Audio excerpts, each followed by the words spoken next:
Testing. Okay. Oh, he's here. Okay, I'll give him a few more seconds. All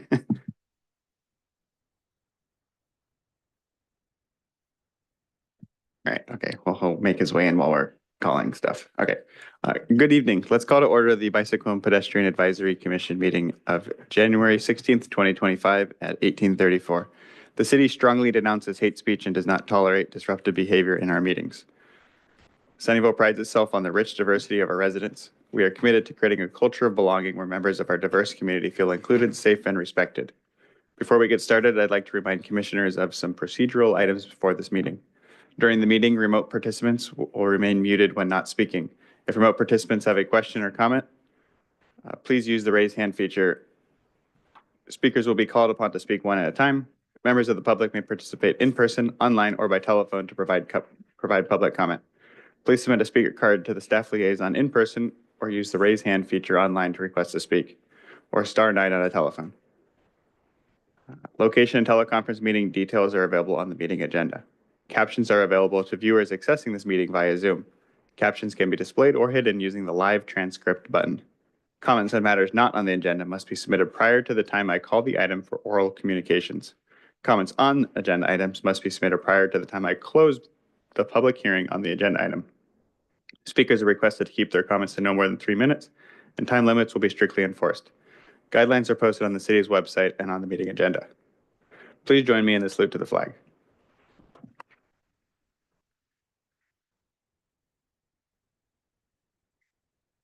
I pledge allegiance to the flag of the United States of America and to the republic for which it stands, one nation, under God, indivisible, with liberty and justice for all.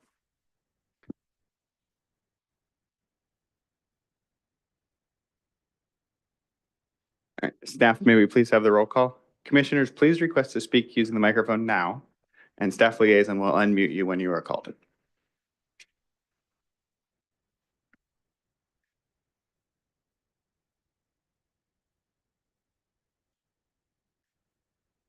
First up is Commissioner Golakota, who has an excused absence. Next is Commissioner Hafman. Present. Thank you. Commissioner Wilson. Present. Thank you. Let's see, Chair Beagle. Present. Thank you. Commissioner Melman. Present. Thank you. Vice Chair Dave. Present. Thank you. And then lastly, Commissioner Bonet. Here. Thank you. So we have 1 absence, 6 present, so we do have a quorum for this meeting. Okay, we have no staff presentations tonight, so we'll go to oral communications. The time is 18:37. A reminder to the public, please submit a speaker card to the staff liaison, raise your digital hand now, or dial *9 on a telephone if you wish to address the commission. I will call on members of the public participating in person first, then the staff liaison will ask remote participants to unmute their microphone when it is their turn to address the commission. Speakers have 3 minutes to speak. I have no in-person speaker cards. Staff liaison, do we have any remote participants wishing to speak on this item? Seeing none online. Okay. If no more speakers, I will go ahead and close oral communications at 18:37. The next order of business is the consent calendar. The time is 18:38.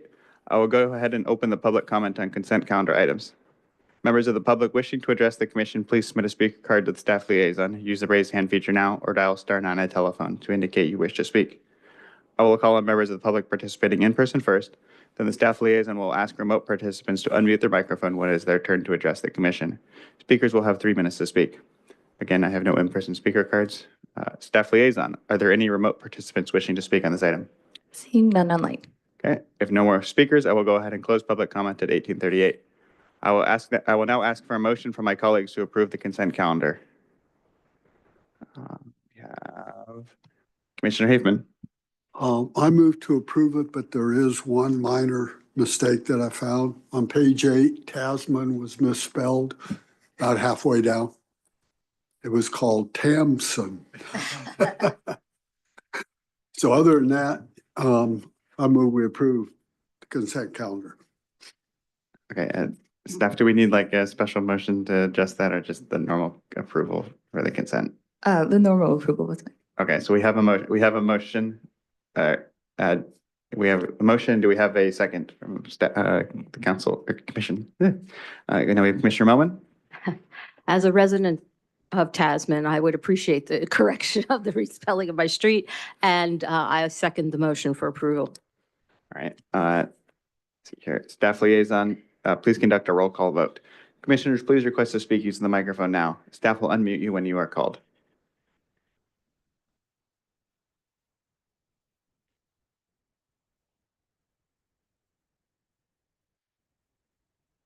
Okay, so first up, we have Commissioner Wilson. Aye or yes? Thank you. Commissioner Golakota is absent, so Vice Chair Dave. Oh, Yes. thank you. Commissioner Hickman. Oh, sorry. So, yes. Thank you. And then Commissioner Bonet. Yes. Thank you. Chair Beagle. Yes. Thank you. And then Commissioner Melman. Yes. Okay, so we have 6 yeses, so the motion carries to accept the consent calendar with the adjustment of the misspelling of Tasman. Okay, the next order of business is public hearings and general business. Item number 25-0204, ranking of the 2025 study issues. Is there a report?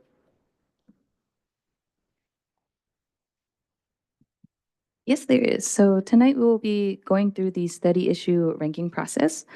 So for background, the study issue process is designed to assist City Council with setting study priorities for the current calendar year. Boards and commissioners have 2 roles in this process. Number 1 is to advise the council on policy-related issues to study, and number 2 is to advise council on their council proposed issues. Tonight, BPAC has a ranking of total study issues, or we'll be ranking a total of 5 study issues that are within BPAC's purview. Staff will be providing a brief summary of each study issue, and then staff will address questions that the BPAC may have. Next, the chair will open for a public hearing to gain public input, and then the chair will close the public hearing and proceed with the study ranking process. First up is that in the process is to see which study issues BPAC would like to drop.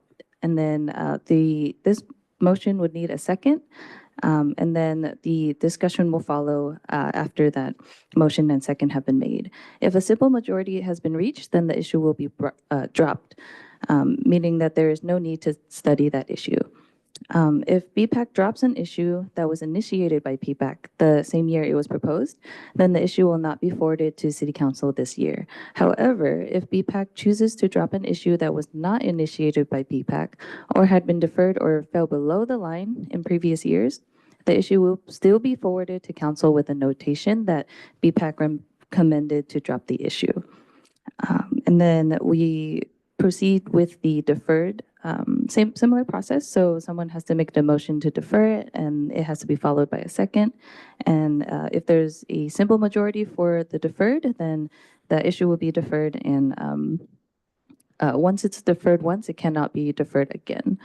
And then finally, the remaining study issues will be ranked individually by the commissioners. And then once staff liaison posts the results of all the commissioners' individual rankings, then the commission will either accept, modify, or reject the overall ranking. And that will be the agenda item for tonight.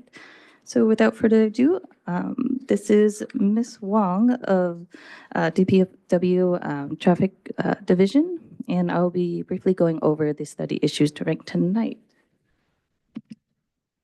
So first up, number 1, we have DPW 24-02. This is complete streets redesign of Fair Oaks Avenue. This study would examine the redesigning of Fair Oaks between Fair Oaks Way and El Camino Real to improve safety and comfort for pedestrians and bicyclists by aligning with the principles of Vision Zero. Staff recommendation is to drop. This study issue has actually been ranked before by City Council during the 2024 study issue and budget proposal workshop. but rank below the line due to size, cost, and complexity of the project in conjunction with staff workload. And given the current workload of study issues that have already been assigned to the Department of Public Works, staff recommends this study issue to be dropped. Number 2, we have DPW 25-01 Fair Oaks Avenue signalization at 3 intersections. This study is separated out from DPW 24-02 that I just mentioned. This is to examine the installation of traffic signals, traffic circles, or hawk beacons at Fair Oaks, at Balsam Avenue, East Taylor Avenue, and McKinley Avenue. Staff recommendation is to defer due to the current workload of study issues that are assigned to the Department of Public Works. Number 3, we have DPW 25-04, closing the Sunnyvale Avenue Caltrain crossing to vehicles. This study would examine closing the Sunnyvale Avenue Caltrain crossing to vehicular traffic along the before the design and construction of the proposed grade separation project. This study would also examine possible improvements of at-grade crossing facilities for bicycle and pedestrians. Staff recommendation is to defer due to the current workload of study issues that have been assigned to the Department of Public Works. Number 4, we have DPW 25-05 sweeping protected bike lanes. This study would include a review of the maintenance options for various designs of Class 4 separated bikeways, and as well as protected intersection crossings. So the study would look at different types of equipment, such as sweeper vehicles, leaf blowers, hand sweeping, etc. This would review best practices and look at other agencies' current operations and provide a cost estimate for staff time, equipment, and operational costs. Staff recommends to drop due to duplicate efforts that staff are currently doing. Staff is using the quick build improvement projects that was completed recently as a learning opportunity to understand the demand and level of effort for future maintenance of protective facilities. And lastly, we have number 5, the PW 25-08 to evaluate expanding downtown Sunnyvale Pedestrian Mall. The study would evaluate closing additional downtown streets to vehicles and bicycles to create a broader downtown pedestrian, to create a broader downtown pedestrian mall as an expansion of the currently existing pedestrian mall on South Murphy Avenue. Staff recommendation is to drop since there are many developments currently underway and planned in the downtown area. Staff recommends that any analysis for pedestrian mall expansion should wait until these developments have been fully constructed as well as occupied to better understand the different travel patterns that could come in downtown. And that is the end of my presentation. And so now we'll take any questions that the commissioners may have. All right, thank you for the report. First, I'll ask my colleagues if they have any clarifying questions on the ranking process or of any of the study issues. We'll open for public hearing afterwards, and then we can discuss what we want to drop, defer, and rank. As a reminder to my colleagues, please request to speak by using your microphones. I will unmute your microphone when it is your turn to speak. Once finished speaking, please mute your microphone. Are there any questions from the commissioners? We have Commissioner Hafman. Yes, I have a question for staff. When is the time we can ask questions about the staff ranking themselves of the recommendation? Because I have some questions about that. Is now the time to ask those? I'm sorry, just to clarify, you're asking when you can ask us why the staff recommendation was what it is in the study issue RTCs? No, not what it is, but Okay. questions about why it was reported as it was. In other words, why did staff have the recommendation? Gotcha. Okay. I think this first round of questions, and correct me if I'm wrong, is to ask clarifying questions about the process itself. So probably the right time would be the next round of clarifying questions. No, we just have one round. Okay. So this is everything? Yeah, so this is everything. Okay, then I think now would be the time. Okay. Yeah, I had some questions on the Caltrain. Why can't that be treated like a quick build? You know, it's the city, my understanding is, in fact, I went to the meetings. It was already decided that when that grade separation is implemented, there will not be automobile crossing of the Caltrain tracks. So it doesn't, but from your comments, it seemed like there had to be a whole nother consultant questioning on that. And since that decision's already made, why can't it be treated like a quick build? Just put a barrier up on the roadway, road closed, and leave enough room for bicycles and pedestrians to use sidewalk. And so I didn't understand the reasoning about this extensive study that would have to be done and money taken away from, say, the Mary grade separation, which we don't want to have happen. So the majority of the reason that we need to go to a study as opposed to just implementing the final design of a quick build, we can certainly use quick build elements to build the project, but because we're dealing with a rail and we have another entity in Caltrain that has requirements, federal requirements regarding rail operations, everything that we do that impacts the rail operations, the rail signals, the ped crossings, all of that has to go through a very thorough process that we as the city are not as experienced and understanding of. In addition, there's the California Public Utilities Commission, CPUC, which governs rail operations as well. So there's a series of processes that we would need to go through with them. Since we have never done a bike and ped only at grade crossing, there's a lot of questions that we staff don't know. Okay, how much study do we need? How much documentation do they require? And then also getting a good understanding of what will it take to do this? VTA has some major bus routes, Route 55, which is one of their highest ridership routes that goes between North Sunnyvale down to Fremont High School, runs right through there multiple times a day. So we have to work with VTA and find out how that would impact their operations and how do we help them make sure that they meet their requirements on delivery time for those buses.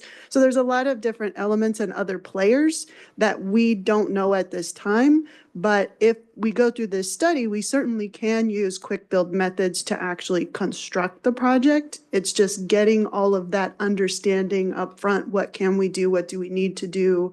What approvals do we need before we can get there? And that's what this study issue would help us understand.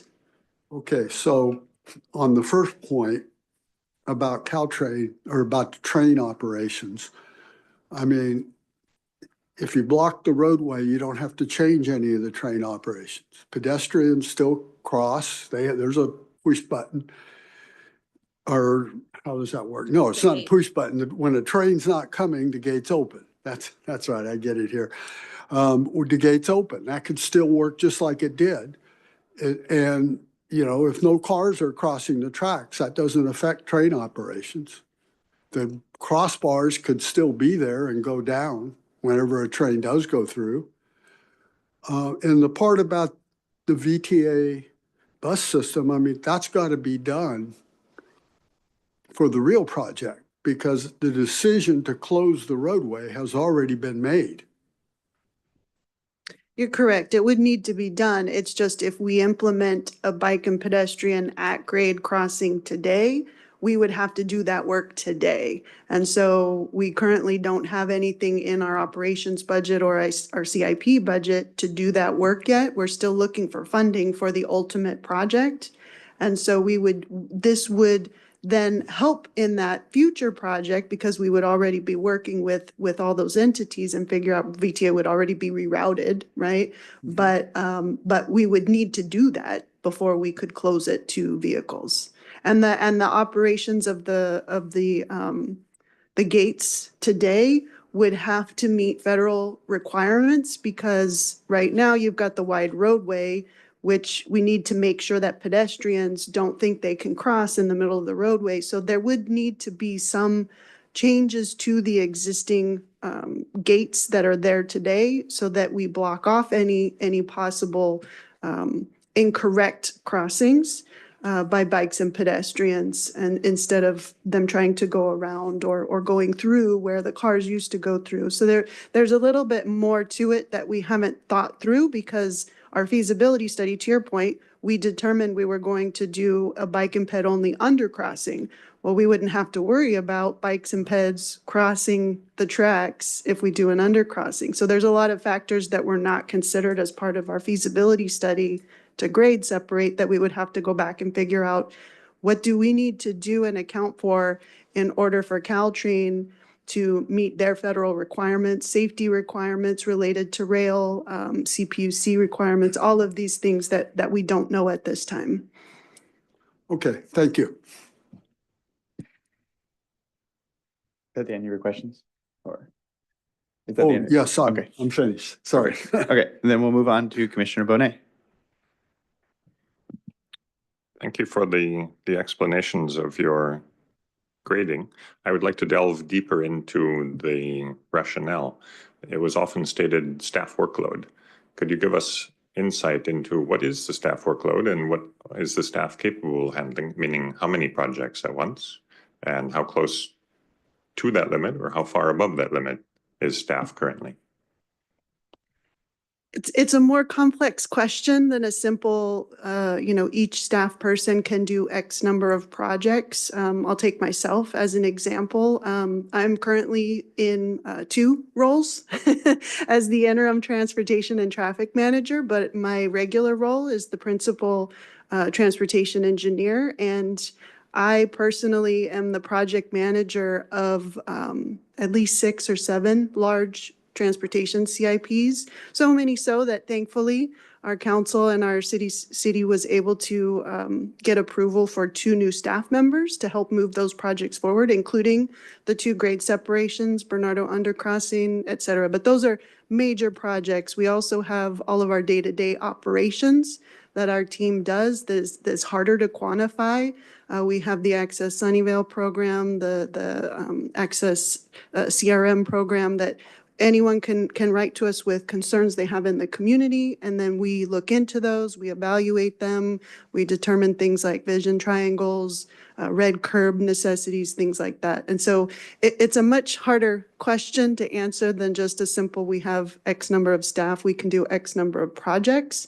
The fact that we just got actually we got 3.5 new staff positions approved to assist the Transportation and Traffic Division in our last operations budget cycle. I think that's pretty unprecedented to add that many staff time in one budget cycle. And so I think that goes to the point that there's more work to be done than we have people to do them.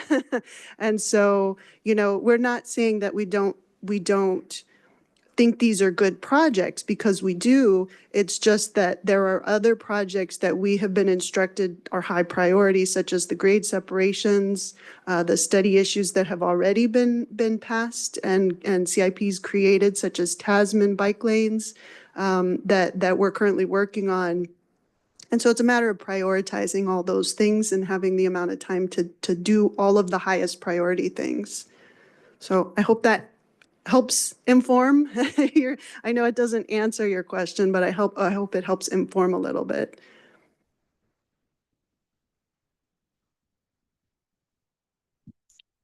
Okay. Commissioner Wilson. Yeah, so you had mentioned, Angela, you had mentioned something about the deferral process and how that's a single usage. If something is deferred, it cannot come back. Could you reiterate that, please? Correct. So if today BPAC chooses to defer a study issue, it'll come back the next year, but at that time, it cannot be deferred again. It would either have to be ranked or dropped. I'm going to use my chair privilege to jump in right here. For the deferral, if I'm correct, BPAC can defer and council can defer, right? Correct. And BPAC can defer once, but council can defer indefinitely? Or did?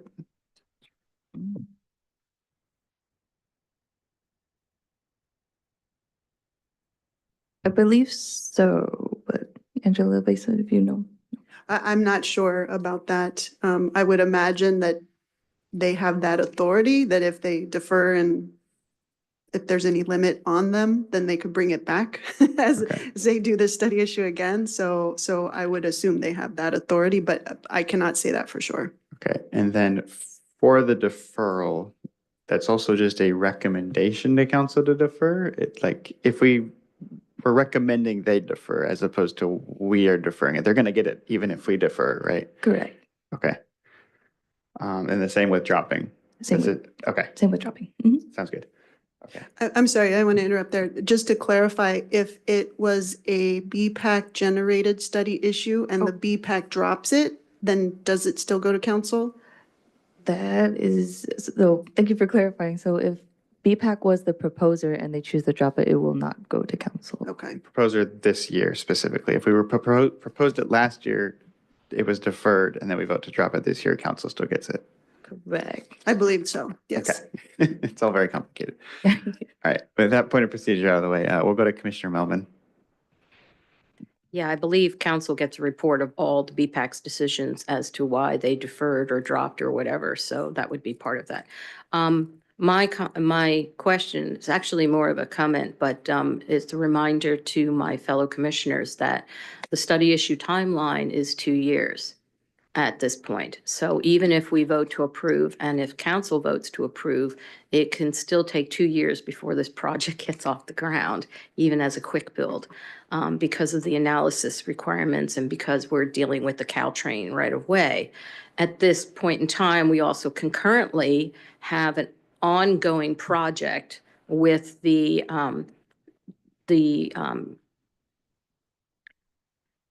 Sunnyvale train cross, the Caltrain grade separation project. Thank you. The neuron wasn't firing. I apologize. And so by the time we actually get around to a staff report on this study issue, for recommendation for the next round of thing, which would be funding, we might be well into the deep end of the Caltrain grade separation project, since the city is most actively looking for funding with respect to that project. They already have the consultants on board. They already have the project plan in place. So now it's a matter of getting the dollars to initiate that. So while I like the idea of the quick build, given these constraints, I just wanted my fellow commissioners to keep that in mind when they vote for ranking on this. And that's the end of my question, non-question comment. Sorry. Okay, I have a couple questions. There are no other raised hands. So I want to, I was emailing staff about this, and I figure I should ask questions about this in person so the public can hear. There are, well, on the agenda, there were 4 study issues that we are ranking. They were, let me get that list. 2402, the complete streets redesign of Fair Oaks Avenue. 2504, the Sunnyvale Avenue Caltrain closing to vehicles. 2505, sweeping protected bike lanes. And 2508, evaluate downtown Sunnyvale pedestrian mall. There were at least, in my opinion, 3 others that were relevant to the BPAC Commission. We now have another 5th one in front of us, which is 2501 Fair Oaks Avenue signalizations at 3 locations. I also very much so felt that 2410, which is evaluation of red curb painting and evaluate red curb painting, request process, and utilization of volunteers to paint red curbs, and DPW 2503, evaluate and improve sidewalk maintenance. I very much so felt that those are under the purview of the BPAC, and we should be able to be ranking those tonight. I understand that they're operational or have no alternatives, but as the commission, it feels like we should still be able to recommend to council whether we think they should prioritize these above or below other DPW study issues. And so I wanted to ask the staff, because I think it was just a whole department's decision. I'm not saying either one of you made this decision. I want to ask, like, why is this the process? And like, why don't we just automatically get these to rank even if they're operational, and then to follow up on that, does having it on these other ones on our list add much extra staff time? Like, what's the downside of having us rank them? So the actual adding them to your list for ranking in tonight's meeting would not add or subtract staff time. It's more a matter of policy of what is under the purview of the commission in question. And here it's, bicycle and pedestrian issues. And while we understand that adding red curbs at crosswalks is intended to improve pedestrian safety, and that the maintenance of sidewalks would also improve pedestrian safety, those projects, if the study issues were to be approved and move forward, they are strictly operations or maintenance related. And so there's really no expectation that those would come before the commission again. Typically, the study issues that you see and you rank are things that you will see again, and we will come back to you to get your input, your initial feedback, your preferences, your recommendations to council on which alternatives we should move forward with. In these two cases with the red curb, this is an operational program that we already have in place. We have, we received funding, we have a staff person, we've got the equipment and materials already in our operational budget to do the work.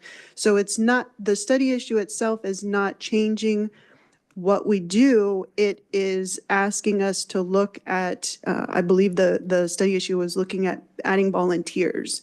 So it's a study issue that would not have any alternatives for this commission to consider.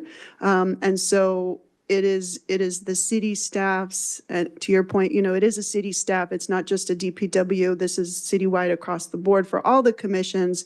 If it's not something that the commission has an advisory capacity to the council, if the study issue moves forward, then typically that commission doesn't see that item. So that's the case with the red curb. The sidewalk maintenance is very similar in that we're already maintaining the sidewalks. This study issue was presented to help look at ways to streamline that process. So it wouldn't change what we do. It just might change the operational logistics of how we do it. And so again, there's no, if it was a study issue where we were looking at prioritizing where to maintain more or less, then there would be alternatives to consider, and we would come to the commission and ask for your advice and your recommendations to council on those decisions. But in this case, if the study issue moves forward, it's just going to change the operations of what we already do. And so bringing study issues to the commission for ranking is intended to be the starting point of a longer journey with the commission where we get your input, we go back and forth, and we come ultimately to get your preferences and your advice. You're an advisory commission to council. So to utilize that capability to its best, we want to make sure we bring the study issues to you that will be back in that same capacity. So those are study issues that would not. And so more operationally, we typically don't bring those types of items to commissions in general. Okay, the rationale, I think, makes a bit of sense to me, but this is more of a rhetorical question, but it's still a question. Like, is council going to be making a decision on these study issues? There are alternatives for the study issue before it started, which is drop, defer, or rank. And from the BPEC's point of view, we can give council our advice on those three alternatives and whether we want a specific study issue ranked because we think the things that it addresses are a priority for what we discuss. Does that make sense? Like, I understand this is already, the meeting's tonight, we can't change anything, but is that something that could be looked at in the future? Maybe change the policy a bit here so that if it's relevant, maybe like if a commissioner asks for it, it could be added to the list or... It is something that we can bring back at the staff level and say that this is what we're hearing from the commissioners and that this is an interest that even if, it's not something that comes back with alternatives you'd be interested in, but ultimately it's not a division or even a department decision. Ultimately, it's a larger discussion in city staff. And so you can certainly, bring that to council's awareness, and we will bring it to council's awareness through our city manager's office.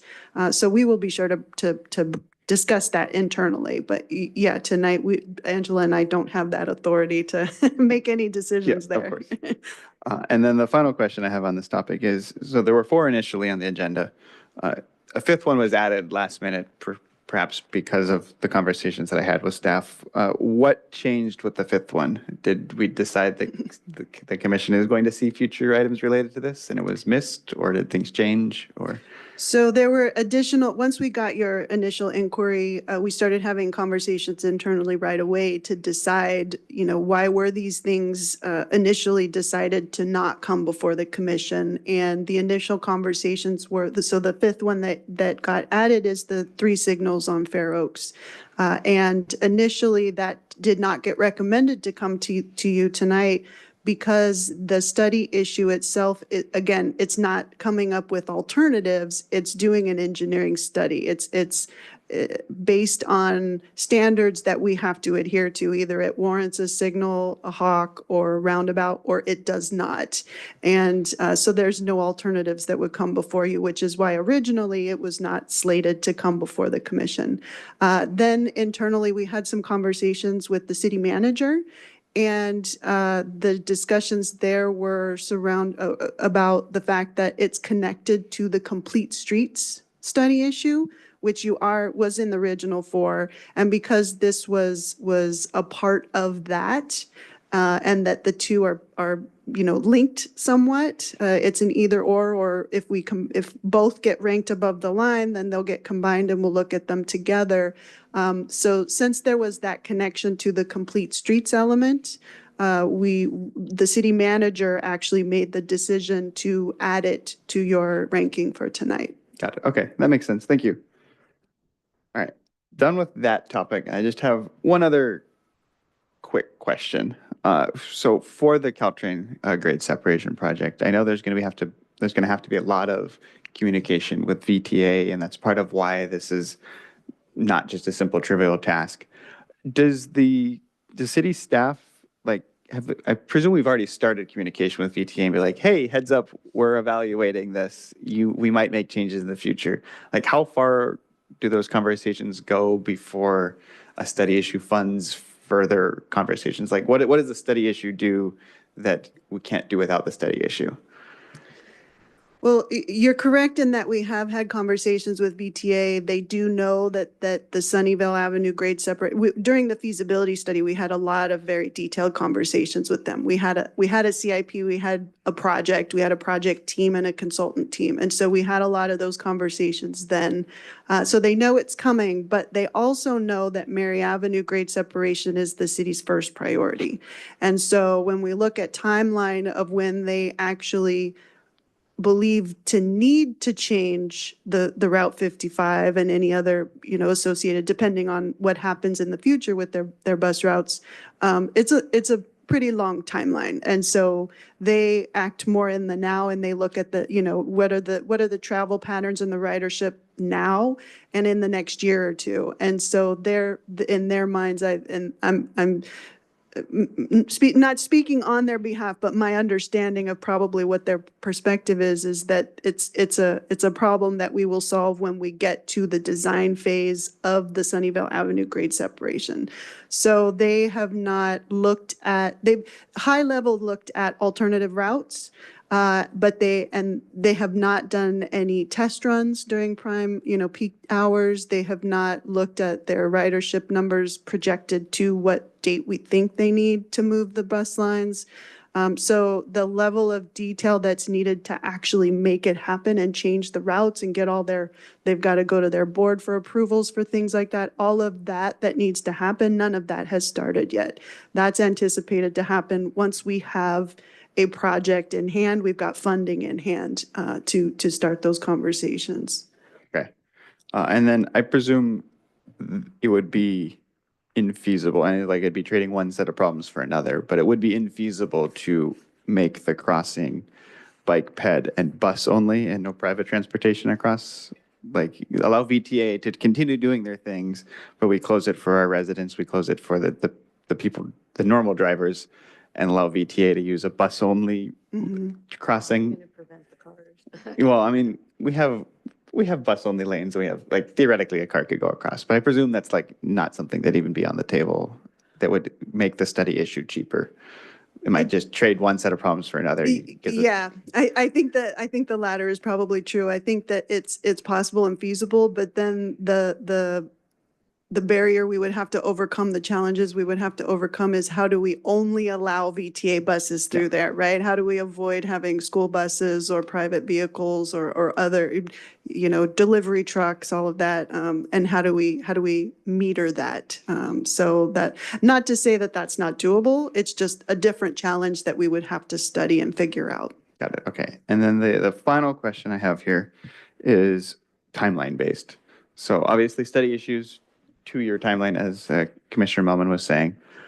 How far are we looking at for the Sunnyvale Avenue, like the actual closing occurring, like the grade separation occurring? I know that funding is the problem at this point, and we're prioritizing the Mary Avenue one. But are we talking 4 years, 6 years, 10 years? Like how long, like if the study issue were to go through for this little one we're discussing tonight, if that were to go through, how far in advance of the actual changes would it be completed? Is that something we can say, or like have confidence with at this point? Or I cannot say with 100% confidence, but I can say with a lot of confidence, my professional opinion is that the Sunnyvale Avenue grade separation, the day we would start construction, is probably at least 8 to 10 years out. Okay, so if this got funded tonight, or, well, not funded, like if we recommended to get funded, then council does the funding, there'd still be ample time where it would be in effect and the grade separation had not started. Yes. Okay, got it. All right, thank you. That is the end of my questions. I see no more raised hands. So I'm going to go back to the script. Just give me 1 second. All right, the time is 19:16. I will go ahead and open the public hearing on this item. Members of the public wishing to address the commission, please submit a speaker card to the staff liaison, use the raised hand feature now, or dial *9 on a telephone to indicate you wish to speak. I will call on members of the public participating in person first, then the staff liaison will ask remote participants to unmute when it is their turn to address the commission. Speakers will have 3 minutes to speak. Okay, I have 2 very brightly colored speaker cards, and they are in different languages, but I have the names. The red one is on top, right? Okay, so first up, we have Charlene Leo.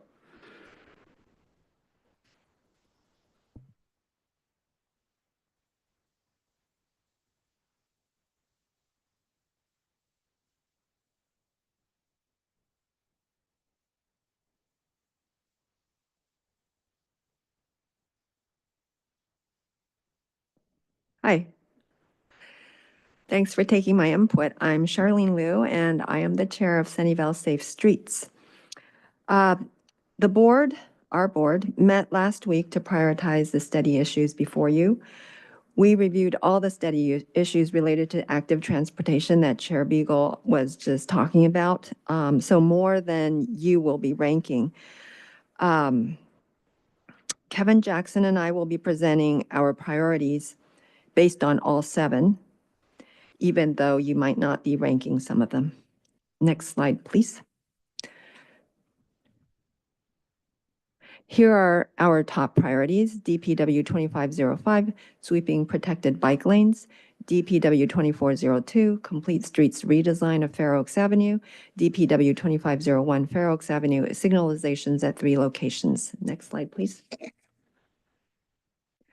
While I was on BPAC last year, I proposed this study issue. Since then, staff has determined that the solution is a narrow gauge street sweeper. And here's a picture of it. And so next slide, please. Here's a map motivating why we need this street sweeper. The colored lines are the proposed Class 4 bikeways in the ATP. They are colored by priority, with red being the highest priority. And you can see that most of the Class 4 are labeled as high priority in the ATP. There are 17.1 miles of Class 4 bikeways proposed in the ATP, and very little has been implemented so far, only 1.2 miles, due to a lack of a way to clean the bikeways. So protected bikeways in our city is planned for some major roads. Fremont Avenue, El Camino Real, Sunnyvale Saratoga, Sunnyvale Avenue, Borregas, part of Mary, part of Wolf, and others. At this week's council meeting that just passed, council proposed a budget proposal to purchase and operate a narrow gauge street sweeper, consistent with staff's recommendation of converting this into a budget item. So Sunnyvale Safe Streets fully supports this move. We're very happy that if we don't need to do a study, because a study does take a lot of time. So we strongly recommend that you still rank this study issue highly. It shouldn't affect anything in terms of budgeting if this study issue gets dropped in favor of the budget item. But we want it ranked highly in order to send a clear message to council that the street sweeper is still very important. So please pass the proposed budget proposal when you're working on it. Next slide. My apologies for not sharing the clock, but time is up. Okay, that's fine. I can skip the next slide. It's not a big deal.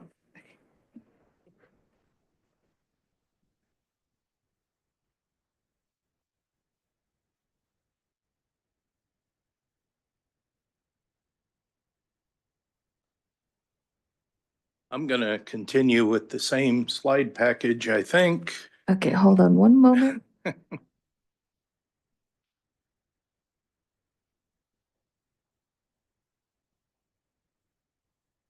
Okay, yeah, I'm going to announce that Kevin Jackson is speaking next. Oh.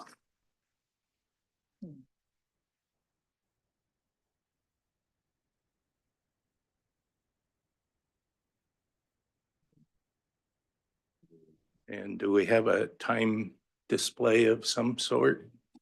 Yes, with the new meeting room, there's new challenges, so I'm working on the fly. So I will peek out the clock. Oh, Well, how about just take my word for it? Everybody get comfortable. It's not running anywhere. Oh, yeah, I got it.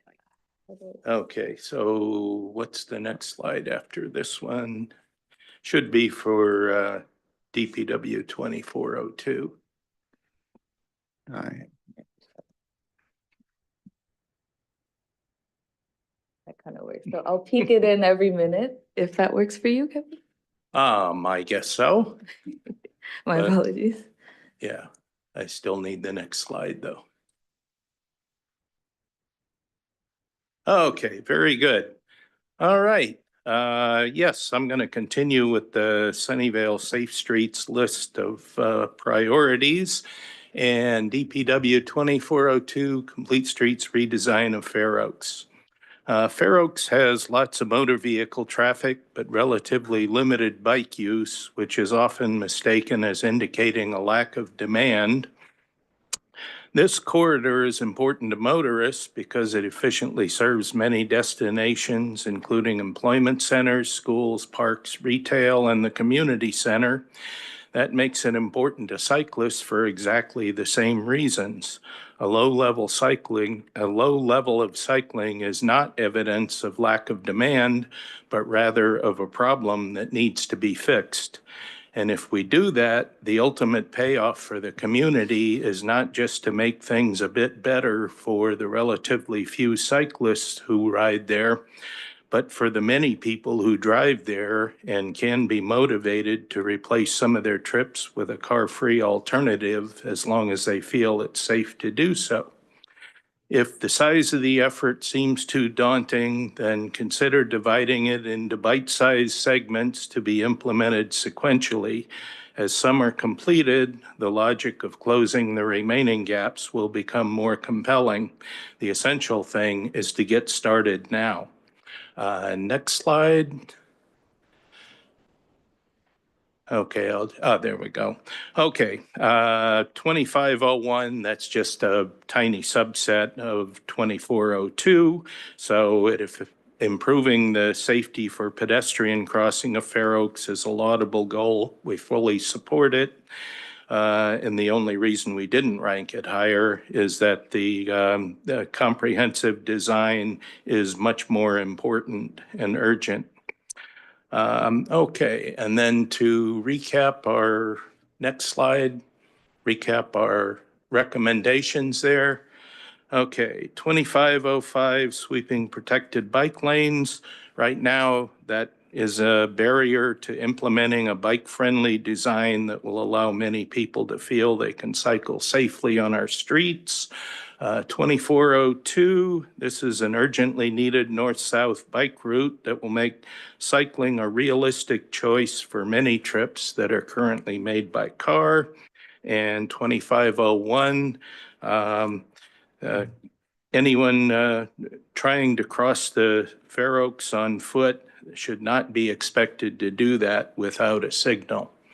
So these are all very important. You can just do the first two, and that would go a long way toward meeting the goals.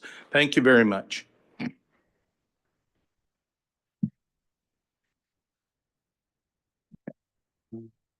That's the end of my in-person speaker cards. See here. Is anyone else interested in speaking on this agenda item before we hear from remote speakers? Staff liaison, do we have any remote participants wishing to speak on this item? Seeing none online. Okay. Then I will go ahead and close the public hearing at 19:25. I want to ask for a motion from my colleagues if they would like to drop any study issues. So we're dropping first, then we will do the deferral, then we'll do the ranking of what's left. So dropping now. Any motions or I guess discussions before a motion if you'd like? I'm sorry, I have a question, actually. Okay, we'll go for a question to Commissioner Moman, and you got your hand up first anyways. Yeah, for 250105, since this is the first time we're seeing the study issue, is there any opportunity that we can ask any questions of the The street sweeping one? no, that's the Fair Oaks Avenue Oh, signalization. You want 25-01. 250105, I'm Yeah, sorry. The other number is the agenda item. It's the DPW 2501 was, yeah. Okay, Sorry. so your question is if we can ask questions on this or? Yes. I mean, yeah, that was what the question period was for, but we can ask questions now. Oh, too. okay. Yeah. So my question are actually, I wanted to know, I understand why these three intersections, but there are also high intersections such as Bryan Avenue, Arbor, and Cypress, which are in high residential areas, which also involve pedestrian crossing, especially I think Cypress might be nearer to Fair Oaks Park, so I was wondering why that was not added to the what the intersections for considering for Hawk implementation. I realize there haven't been any pedestrian incidents, but that I was just curious as to why those were omitted. That is, so the study issues, as you know, get presented to us by either a commission or a council member. And in Right. this case, Councilmember Mellinger presented this study Ah. issue. will- And so he recommended those three locations. So Okay. I could not answer the why. That's okay. I can always pick Richard's brain at another time. Thank you for that clarification. Okay, that's the end of my question on that. Okay, we have Commissioner Hafman. Do you have a motion now, or are you just doing discussions or comments? Yeah, or- I want to suggest a drop. Okay, so Um, let me interject just a quick question for staff. We're gonna drop them one at a time with one motion per study issue, or we're gonna do one motion for all the things we want to drop? Dropping one individual study issue. Okay, then go ahead, Commissioner Hafman. Okay, still one quick question. If we drop one that we authored, it doesn't go to council, can we raise it again the following year if we think the conditions have changed? I believe when it's dropped, unless there's significant changes to that study issue, it cannot come back to the BPAC. Even if it didn't go to council? Because if we drop one that we recommended or we started here. My understanding, it doesn't go to council at all. Correct. So if next year we want to reintroduce it, maybe with a few modifications or something, could we? I believe if the modifications are significant enough that changes the whole nature of the original study issue that proposed, it's essentially is a modified version of that. So unless it's very significant changes, it won't go back to rankings. Okay, so how many years would have to go by before it could come back in again? I believe it's 2. I'll have to double check really quick, but Okay, 2 or 3, I'd say. That's good enough. Okay, so this is a hard one for me, but I think we should drop 2508, which is the downtown expansion of pedestrian mall. And the reason I say that is I've thought a lot about this since we discussed it months ago. And the staff argument that, you know, the development just completed and we got a bunch of empty buildings down there.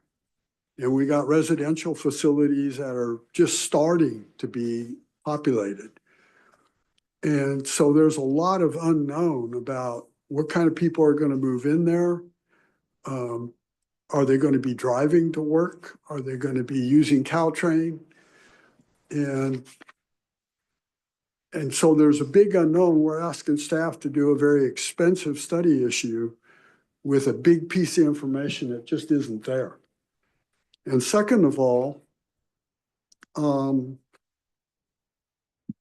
if word gets out that the study, let's say the study issue is approved and word gets out that we're looking to close the streets mentioned in the study issue, that could actually create a problem for City Line to get people to come in and establish retail there.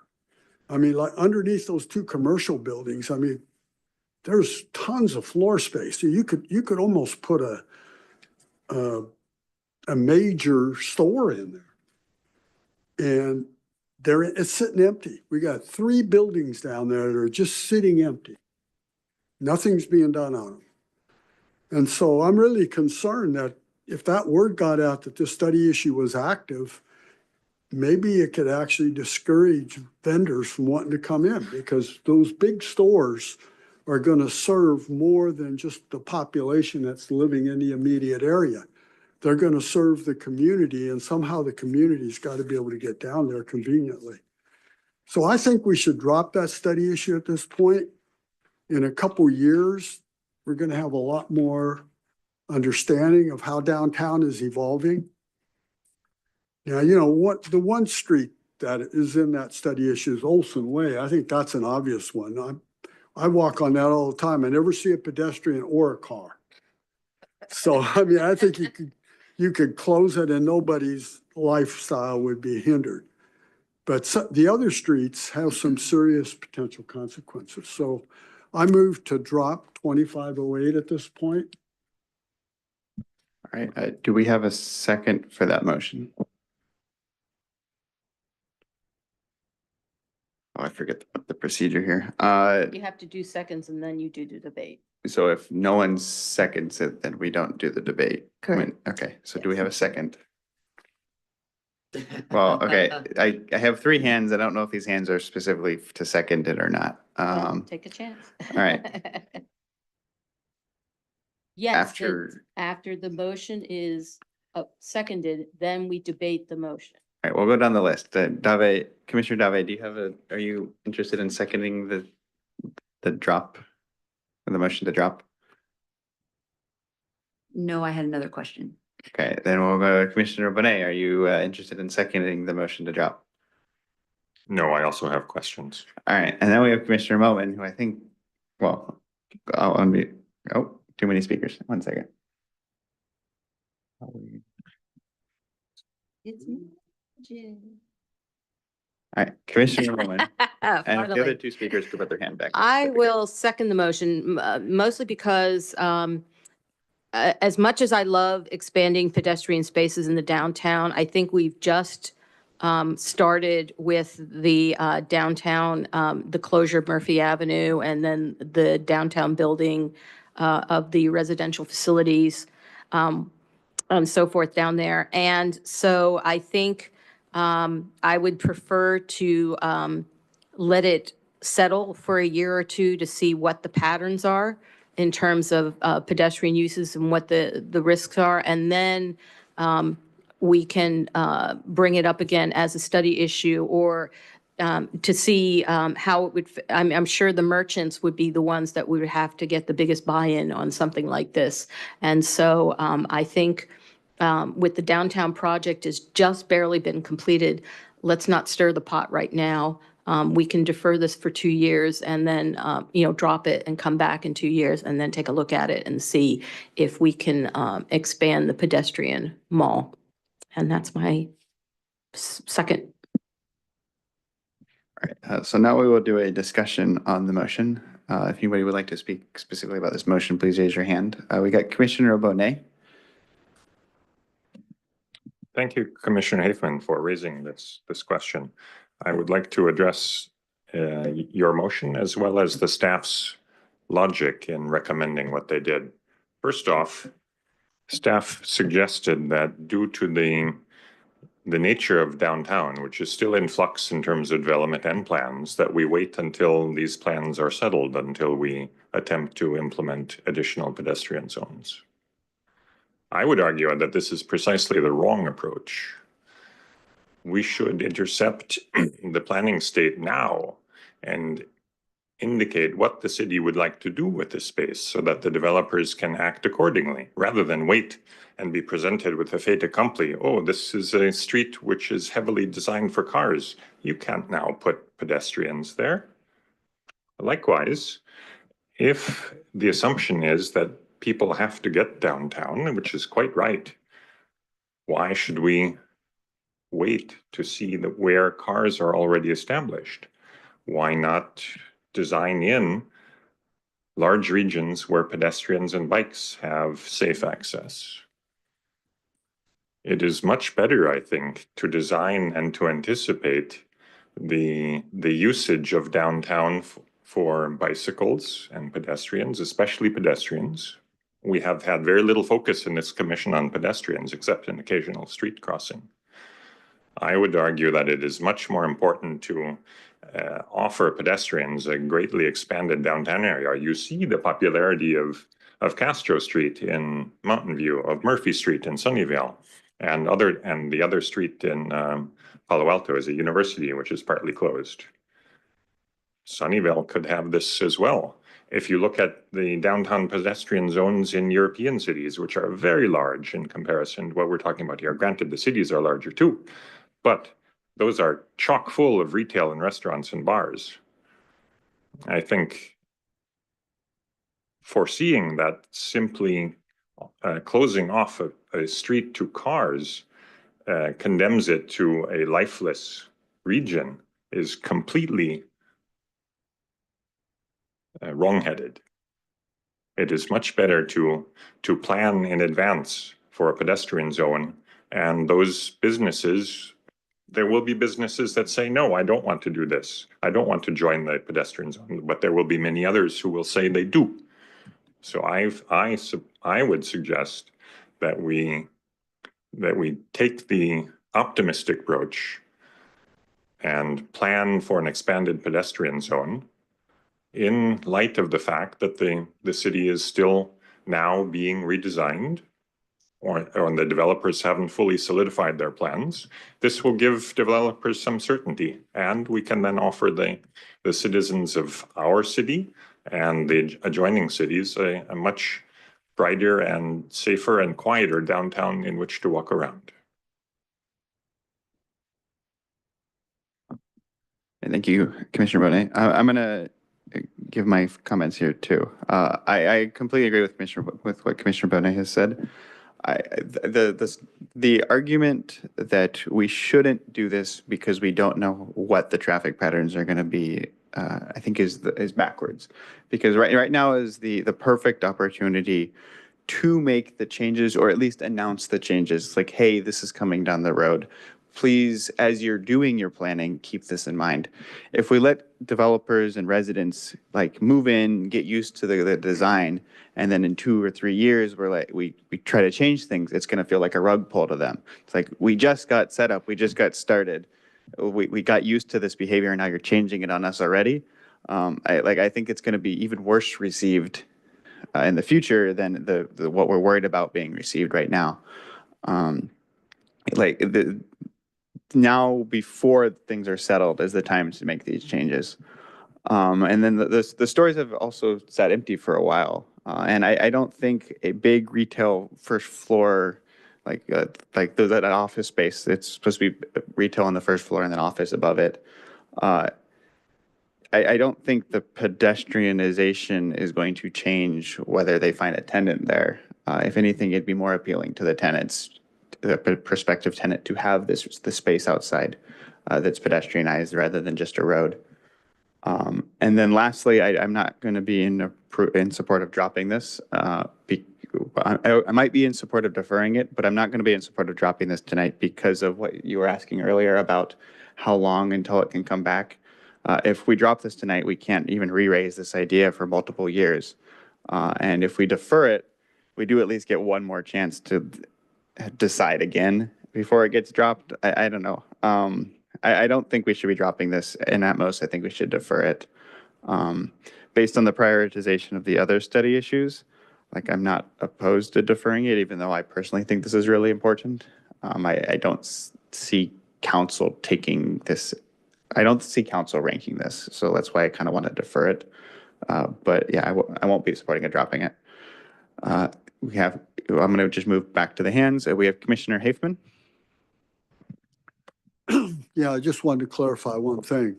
My comments weren't concerning projects that haven't been developed yet. My comments were with the buildings that are already there.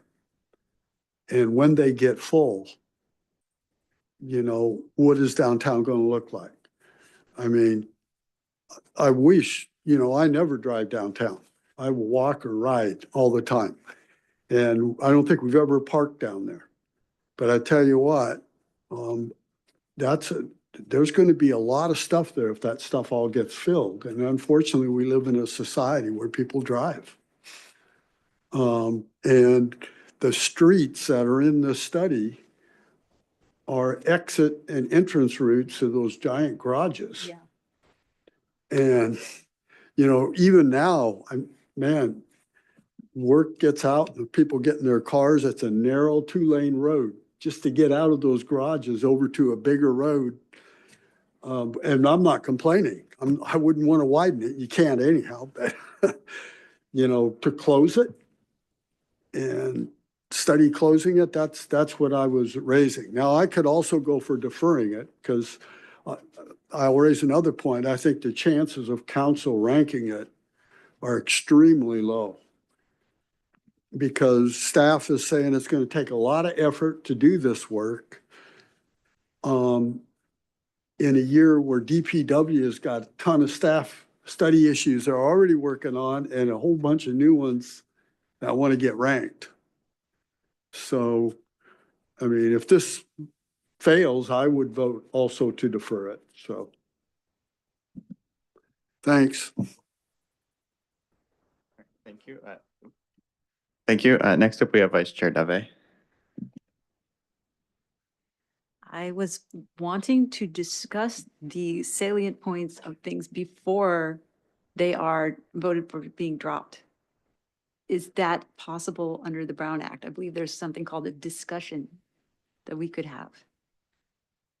So you're saying, so there's a thing that I can do with the rules of order to change it to less of a orderly discussion and more like a back and forth. I forget the term for it. Do you remember the term for it? So I want to raise a point of order here, actually, because of what Commissioner Hafman just said, actually. Okay, I'll unmute Commissioner Melvin, and then we'll come back. Well, point of order to Commissioner Melvin. I'll let her speak. So it appears that Commissioner Hafman is rescinding his original motion to drop and changing it now to a deferral. I don't think so. I think he was just saying he was supportive.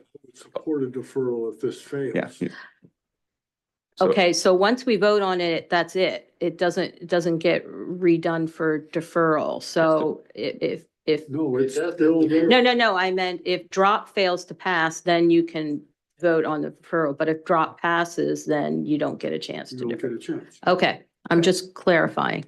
All right. Okay, so now back to Commissioner Dave. Let me make sure I understand what your question is. Are you looking for a different way of us communicating on this specific item, or? In, Just- in general, in this process, what happens is somebody says, we shouldn't do this. And the only chance to discuss it is trying to defend it after it's already on the chopping block. Could we say the positive things about the ones we want to keep before doing that? Yes, I mean, you could add those comments now. It is, I agree, it's a bit tricky because we're now discussing the motion for the specific item. And Yes. are you wanting to? That's okay. I've had my hand up for a while. So Yeah. I understand it's now in the wrong order. Yeah, I but- agree. It's complicated. It's not optimal. So are you wishing to speak about some of the other items because your positives for them are relevant to why you should make your decision on this item? No, Okay, we'll come back to those other items too. yes, Okay, so would you like to come back and then when we get to the other? yes. Okay, then we'll do that. By the way, anything we discuss right now is not a violation of the Brown Act because we are in formal session and we have public view. So we can debate all we want here. So it's not a Brown Act violation to discuss it here. Yes, but I was trying to shift it from being a defense to being a compliment. So I just didn't want to wait until somebody wants to delete it from the list in order to speak about it. Yeah. Thank you. Okay. So what I'll do for the next items after we finish this one is that I'll ask my colleagues to postpone making a motion until we've had an ample time for everybody to give their comments on the state of the universe as a whole, and if they have support or lack of support for specific items without making a motion. We'll do that first. I mean, I can't force you to do that, but I'm going to request that my colleagues do that next. We can. Yeah. Okay, and then, okay. Commissioner Mailman, I'm going to put your hand back down, and then Commissioner Wilson, we'll go to you. Well, on this topic, I think one of the important considerations is that the pedestrian areas that we have in downtown already, I think they work partly because of the zoning that they've been implemented in, that there are a large number of establishments that benefit to a great deal from having pedestrian access, whereas we're talking about this area where there's a giant retail location involved, which would certainly benefit from more vehicular access rather than less.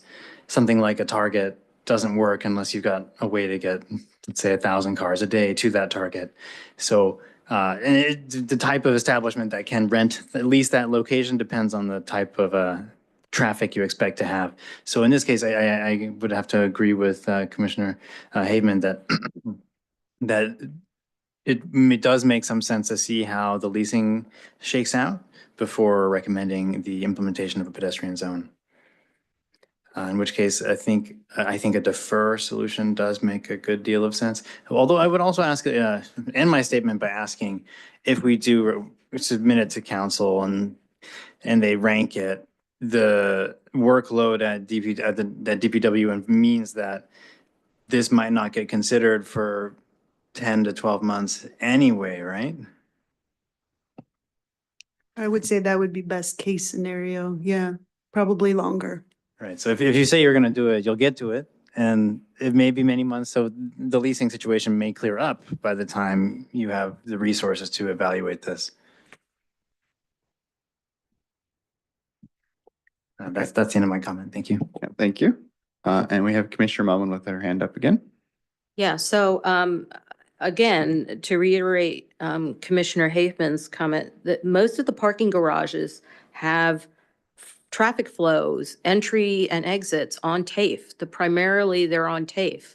And so a closure of TAFE, I don't think would be possible, to be honest, because those are structures which can't be changed in terms of egress and exit, unless they have another egress or exit on an adjoining street. So I think it would be better to defer at this point rather than drop. And because I think, again, it's a big project. You're talking about active streets that have apartment complexes and parking garages, especially with respect to TAFE, which I think would be a major problem in terms of just, I mean, I'm not usually one to speak in favor of traffic, but in this case, those are the only entrance and exits to the parking garages that I'm aware of for a lot of these buildings.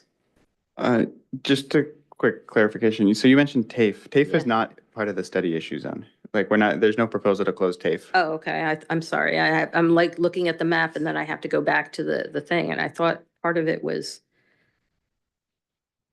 Angela, I'm going to send you an image via email. If you could put it on the screen, that would be great. yeah, a visualization of the actual section. would It's, be I only easier. whipped up an image for stage 1 of the study issue. I don't have the full stages, but neither stage included TAFE. Okay. Okay, so I just sent you a very quick email. If you could put that on the screen. Thank you. That's most beneficial.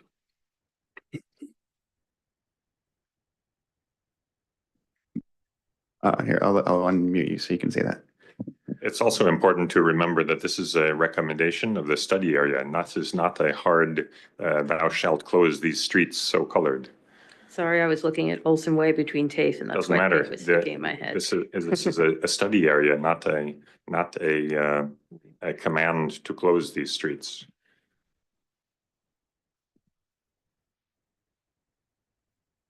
All right, so here's an image I whipped up for an email to City Council earlier this week about stage 1.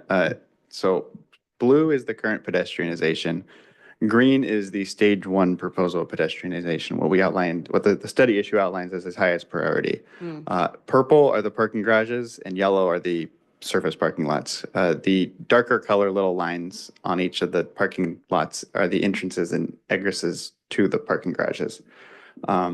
So none of the parking garages require the green lines to access on any of the entrances. There is a singular surface parking lot, which is the one that's bounded by Washington and Sunnyvale and Murphy, Right. that has a single entrance and the pedestrianization, but it does have an alternate. And that whole lot is slated for redevelopment. And what that redevelopment turns into could very well be decided by what the state of this Murphy Avenue here is. If we announce to the developer, hey, this is going to be pedestrianized, their plans may be differ than if we don't tell them that it's going to be pedestrianized. And obviously, state council, like even after the study issue, council could decide this is not the route they take, but announcing it to developers that this is even on is even a proposal could influence their behavior. That is if council approves, yeah. Of course. Commissioner Haveman. Yeah, but you look there, the exits to those parking garages, they all have to go over to TAFE because now they won't be able to also go over to Murphy. And so basically TAFE is the only way out of all those parking garages there. Well, with the one on the left, you can also go over to Mary's Way. So, I'm no traffic engineer and I certainly haven't done an analysis. But my intuition is traffic is going to be a huge problem, even with those streets open. If you close, the Murphy is the one I actually had in mind in McKinley.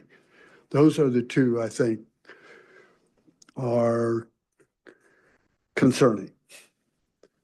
And now I realize the study issue isn't saying they have to be closed, but it does mention those streets. And we just don't want to spook vendors wanting to come in and establish businesses in those two big buildings where they could actually put Target-sized stores in them. Now, one could argue why they develop it that way, but that's history. But I think I've probably said enough on it. Maybe we ought to just move on here. Yeah, I agree. I don't think I have anything else to add. We have no more raised hands. So if staff, if we could move to the roll call vote, what's the term for it? Yes, so it will be a random roll call vote. Okay. Okay. So hit your buttons, everybody.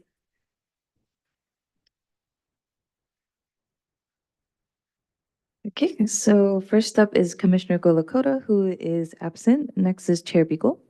I'm gonna vote no to drop. Okay, so no to drop. And then Commissioner Wilson. I also vote no. Okay, and then Commissioner Melman. Oh, I'm going to abstain on this one. I abstain. can't make up my mind. Okay. Commissioner Hickman. I'll vote yes. You're not unmuted yet. Oh, not yet. Oh, I'll vote yes. Okay. Then Vice Chair Dave. No to drop. No to drop.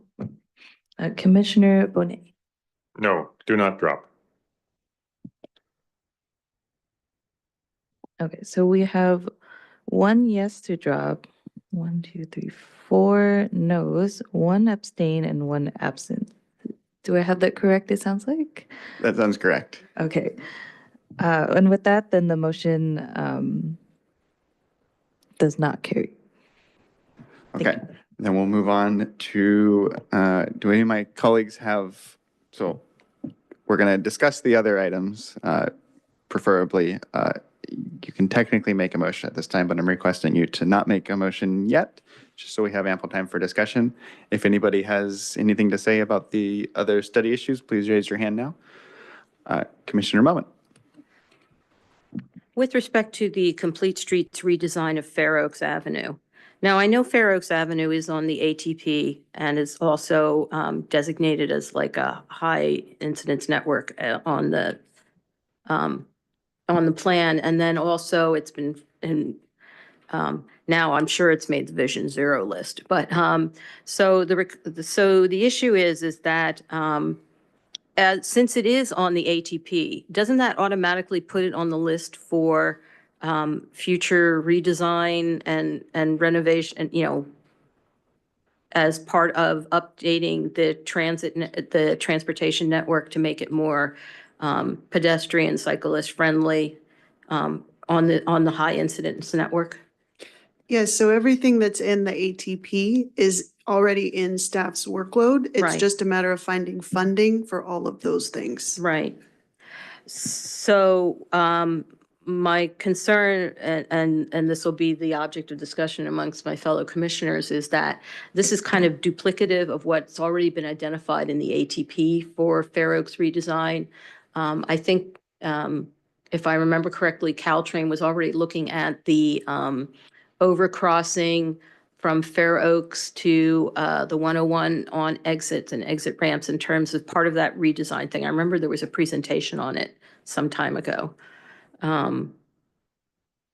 Or talking about some of the issues near Awani and Weddell, sorry, brain dead, on the cross street there. I personally am not aware, do you recall, Angela, if there was I a thought- presentation about Caltrans doing some improvements on Fair Oaks? I thought there don't was know. something about the bridge overcrossing or something like that being replaced on that area or looking at a redesign or something like that. Not to my knowledge, no, I haven't heard. Okay. The bridge at Caltrain or the bridge closer Not to the Caltrain, freeways? the Caltrans. Okay. Sorry, Yeah. East Coast accent. Caltrans, looking at the Fair Oaks Bridge. I thought it was on their list for redesign, if I wasn't mistaken. There was a project that looked at Fair Oaks Java, I believe it was. Okay. But it's in the planning stages. There's no actual design project yet. Okay, okay. And it was just at the interchange. It wasn't looking at the larger Fair Oaks. Okay, I thought there was something about Caltrans looking at the Fair Oaks 101 overcrossing bridge as a redesign for the exit and entry ramps or something to that effect. because of, actually, I think it was because of traffic needs or something like that. So, but in any case, what I'm trying to say is that I think that this study issue in particular is duplicative because this has already been identified as a high incidence network. It's already on the ATP. I don't think we necessarily have to do initiate a separate study issue on it, as much as I would like to try and hurry the process of redesigning the street along. But you know, that's what's up for debate. So that's the end of my question and comment. Okay, Vice Chair Dave, you're next. So regarding the Fair Oaks area, Fair Oaks goes alongside what is an underground stream that comes out at Twin Creeks Park. And as such, there are many things along it that are sort of public property, such as parks and school and other things that cause people, the majority of Sunnyvale is to the west of Fair Oaks.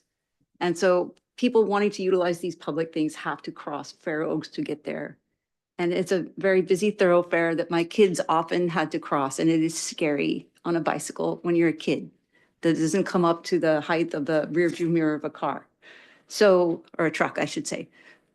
I think that this situation is not going to improve on its own. We do have to drive home the message that it is unsafe there, and we have to do extra measures to make it safe. And I think that a driving force behind bringing it back to the attention is that the longer you wait, the more kids are in danger. And that's one of the things I wanted to say. I think I will limit my comments to that so that they don't overlap other issues onto this discussion. All right. So I want to go back to Commissioner Melman's comments. Could you clarify the difference in scoping between the ATP and the Fair Oaks redesign project? Is like the ATP just outlines a vision, but wouldn't changes for the ATP need a study issue? Or like, because the staff, the city needs to, they say they want to make these changes, and then the city's going to have to study making those changes. Isn't that what this study issue is kind of moving forward? Or is there a bit of a difference here? There's a nuanced difference. So everything that is included as a recommendation in the ATP has been studied and has been determined and adopted by the council as a priority. So those are things that would not need to go back and be studied. The recommendations in the ATP are ready for us once we obtain funding to move forward, whether that's typically, I think most of them will need environmental clearance, then final design. We would not need to go back and determine the alternatives, choose an alternative, all of that sort of thing. I apologize, I don't have the intimate familiarity of the ATP specific for Fair Oaks. So I imagine that this complete street study probably includes some elements that may not be in the ATP. And so anything that's not in the ATP, yes, would need to be studied and alternatives looked at and determined and selected by, recommended by BPAC and then selected by council. So it's a combination of yes and no to answer your question. Okay, and then Councilor Melman, or not Melman, Councilor Mellinger proposed this study issue. Do we have any rationale to his decision to propose this and bring it forward? Because I'm pretty sure he's very well acquainted with the ATP. So I'm kind of curious to why he proposed this in the first place, and what was his rationale for accelerating this? He was on the BPAC when we approved the ATP. Right. So I mean, I feel like he's a good source for understanding what is and isn't under the realm of the ATP, and I probably can ask him after, but I don't know if staff knows his rationale. I mean, they can't speak for him, but Correct. We can't speak for him, but when, as you guys are aware, when you propose a study issue, you provide staff with information about what you want the study issue to look at and kind of the goals of it. And so all of that information does go into the study issue paper. oh, it's in there. So whatever he provided to us as the initial input to request to initiate this study issue is incorporated in that study in addition to more details that staff has Oh, it's in- looked it's- into. It's incorporated. His raw text is not in there still. Oh, okay. Yes, yes. Where there's two Fair Oaks study issues. Yes, but I think he did the other one too, right? Would be He's the lead sponsor of it. If assuming order is, they're not alphabetical, so I'm assuming he sponsored it first. Typically, yes. Yeah, actually. Well, but there's five sponsors, and I think the first sponsor is the person who brought it forward, usually. Yeah. Okay. Okay, we have Commissioner Hafman's hand up. We'll jump to there. Yeah, I have a question. Since this was sponsored by a council member, we can't vote to drop or defer, right? Yeah, I'm kind of confused. This is a council member issue while we're. So the differentiator is if it was a commission initiated study issue this year, if you vote to drop, and I just learned to clarify, if you vote to drop or to defer this year on this year's study issues from you guys, it does not move forward to council this year. So if you defer, it will go to council next year. If it was initiated by a different commission or the council, regardless of your recommendations, your rankings tonight, it still goes to council, but it goes along with your recommendations on what to do with it. Okay. Yes, thank you for clarifying. So I mean, we could say we wanted to drop it. I'm just hypothetically putting that out. We could say that, that's okay. If We you, could vote to do that, but obviously it's still at council and they're going to do what they want to do with it. correct, and this was not a study issue that was presented this year. This one was presented last year in 2024 and was deferred. Actually, no, it was ranked below the line last year. So it automatically comes back this year for consideration. So just for Okay. clarifying, council last year voted to rank this, And they did. and it just fell below the line. So Correct. there's, I mean, we don't know what they're gonna do, but there's a good chance that they want to rank it again this year. I know they're trying to slash DPW projects because you're so overworked, so this might fall below the line again. But, okay, so council has decided in the past that they like the study issue to rank it too, so. It, Commissioner Vaughn. Yeah, no, I wanted to. given that being the case, I think it would be a good idea that, yeah, we approve it and definitely rank it and send it back to council. I mean, in terms of, I think rereading his rationale, their rationale, their primary rationale is accelerating the ATP and Vision Zero plans and the climate action plans. So yeah, I'm definitely all for that. And in which case, I'd want to take a second look at the signalizations at the 3 locations if we move this forward, because weighting the 2, they intersect. There's overlap between them. Commissioner Hafman. Yeah, I wasn't quite done, but Sorry. that's okay. It's a discussion. It's not a vote anyway. Okay, so yeah, what I wanted to say now in this discussion is there's 2 things on Fair Oaks that's really troubling, and this is why I think the study issue needs to move forward. Number one, in a 30-mile-an-hour zone where within a few blocks, the speed limit was 35 miles an hour, we've got a class 3 bike lane. It's only a matter of time before somebody gets seriously injured or killed on that. And I think the priority to do something about that, I know council voted on it, it was a mistake. I mean, that's literally what it was. They shouldn't have done that, but they did. But it could be relooked at again.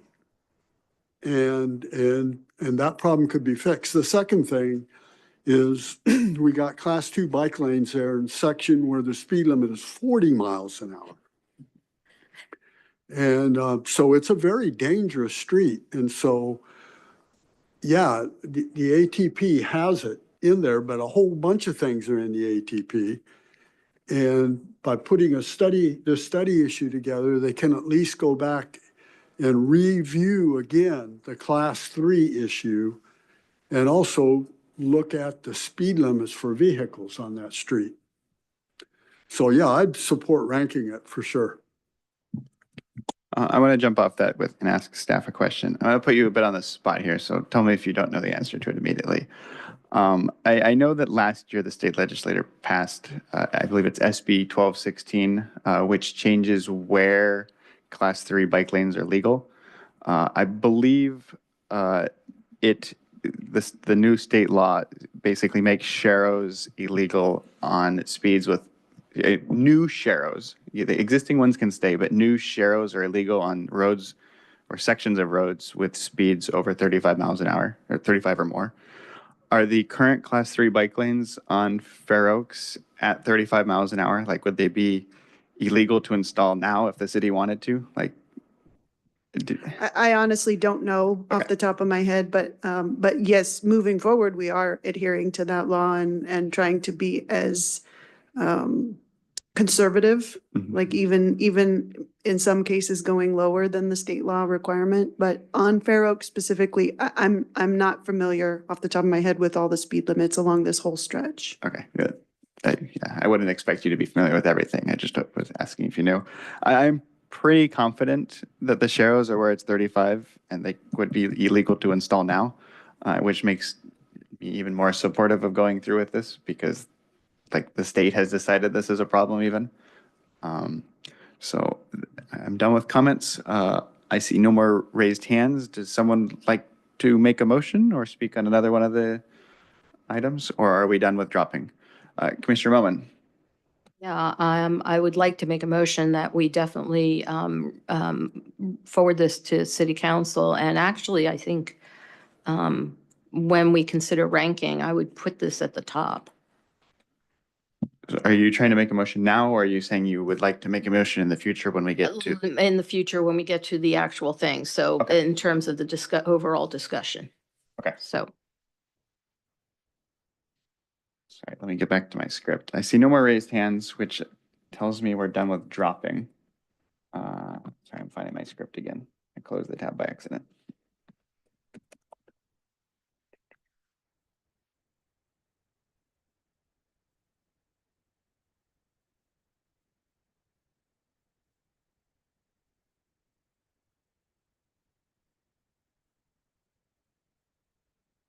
Okay, then it's just, I will now ask a motion from my colleagues if they would like to defer any study issues. I think unless someone wants to discuss things first, I think we kind of hashed out all of our discussion, but feel free to discuss more before a motion if you'd like. Commissioner Melman has her hand up. This is for a motion, so if anybody else wants to further discussion, I'll defer my motion until they're ready. We're gonna defer one at a time. So I think, go ahead, Commissioner Melman. I would like to propose that we defer issue number 250119, which is the Caltrain crossing closure to vehicle traffic. I think you have the number wrong there, but it's DPW 2504. Oh, it should be the DPW number and not the number in the header. Yeah, I think the header is the agenda item. Oh, I'm sorry. It should be DPW 2504. Thank you. I'm looking at the wrong numbers. Okay, and so your motion is to To defer. defer, and Okay. for the reason that I think that even if we were to forward it and council were to approve it, that getting the, we would still have a 2-year study issue. We'd have major parties with respect to Caltrain and VTA that we have to get input from in terms of their service routes, respective service routes, and that hopefully we will have advanced on the Caltrain grade undercrossing at the same location, which would render this moot. So I don't want to throw money at something that will eventually become moot, but that's just my feeling. And I realize that she's talking about 8 to 10 years before we put shovel to the ground. But I think with Caltrain, with their electrification and wanting to get their trains to go faster, we might have more of an impetus to get the project done, funding to get the project done sooner than later. At least that's my hope. So my aspiration in that respect. Okay. Do we have a second? Vice Chair Dove, you have your hand up? I second the motion. I think although it is important, it is deferrable because it is not life and death right now. All right, I'm going to also comment here. I'm supportive of deferring because as much as I like closing streets to cars, we're at the moment so far away from being shovel ready here that I think it would just upset residents because like the immediate wins for closing the the crossing are not going to be realized by residents or by Caltrain just because of all the other issues on the corridor. So even if we push this through and in 2 years it was like, okay, we have a path to doing this, I don't even see the council going for it yet, just because it doesn't provide a benefit to the average resident. I mean, I like encouraging them to close streets, and I think it leads to a better environment, but it's not something that sells very well at the moment. So I'll also be in support of deferring this. All right, no more raised hands. So staff, may we please have the roll call vote? Everybody raise your hands, please. Okay, so first we have Commissioner Wilson.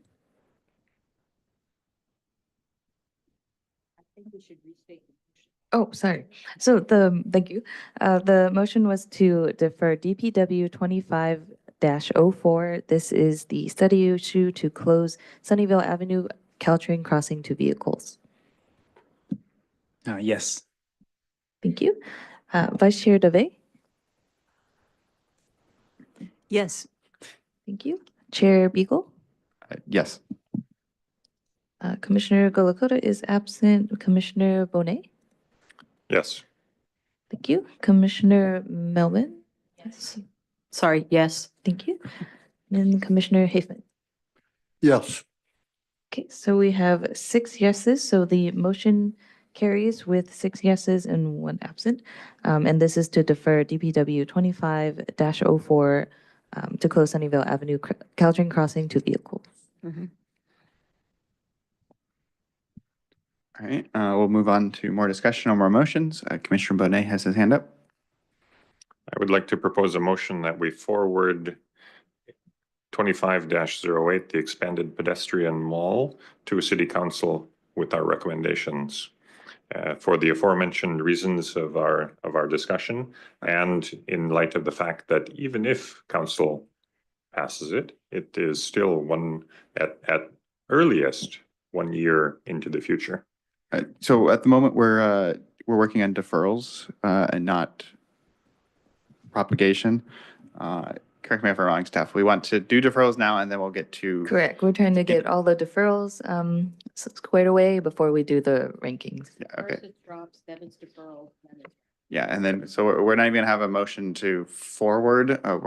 What's left will just be ranked, right? Right. Each individual commissioner will have their personal rankings for the remaining study issues, and then we'll send the whole matrices of the rankings to City Council. Okay. Commissioner Haefman. Yeah, I just want to remind the commission here, if it does go to council and they drop it, then, we won't be able to bring it up again for a couple years either. Where if we defer it, we could submit it again next year if conditions are different, or if we deem conditions are different. Commissioner Moman. Yeah, as much, our process should be not thinking so much on what the council will or will not do. It's what our recommendations are. Although obviously that thought is always in the back of our minds, but that should not be the primary driver of why we defer or rank a study issue a certain way. Just a reminder. Commissioner Wilson.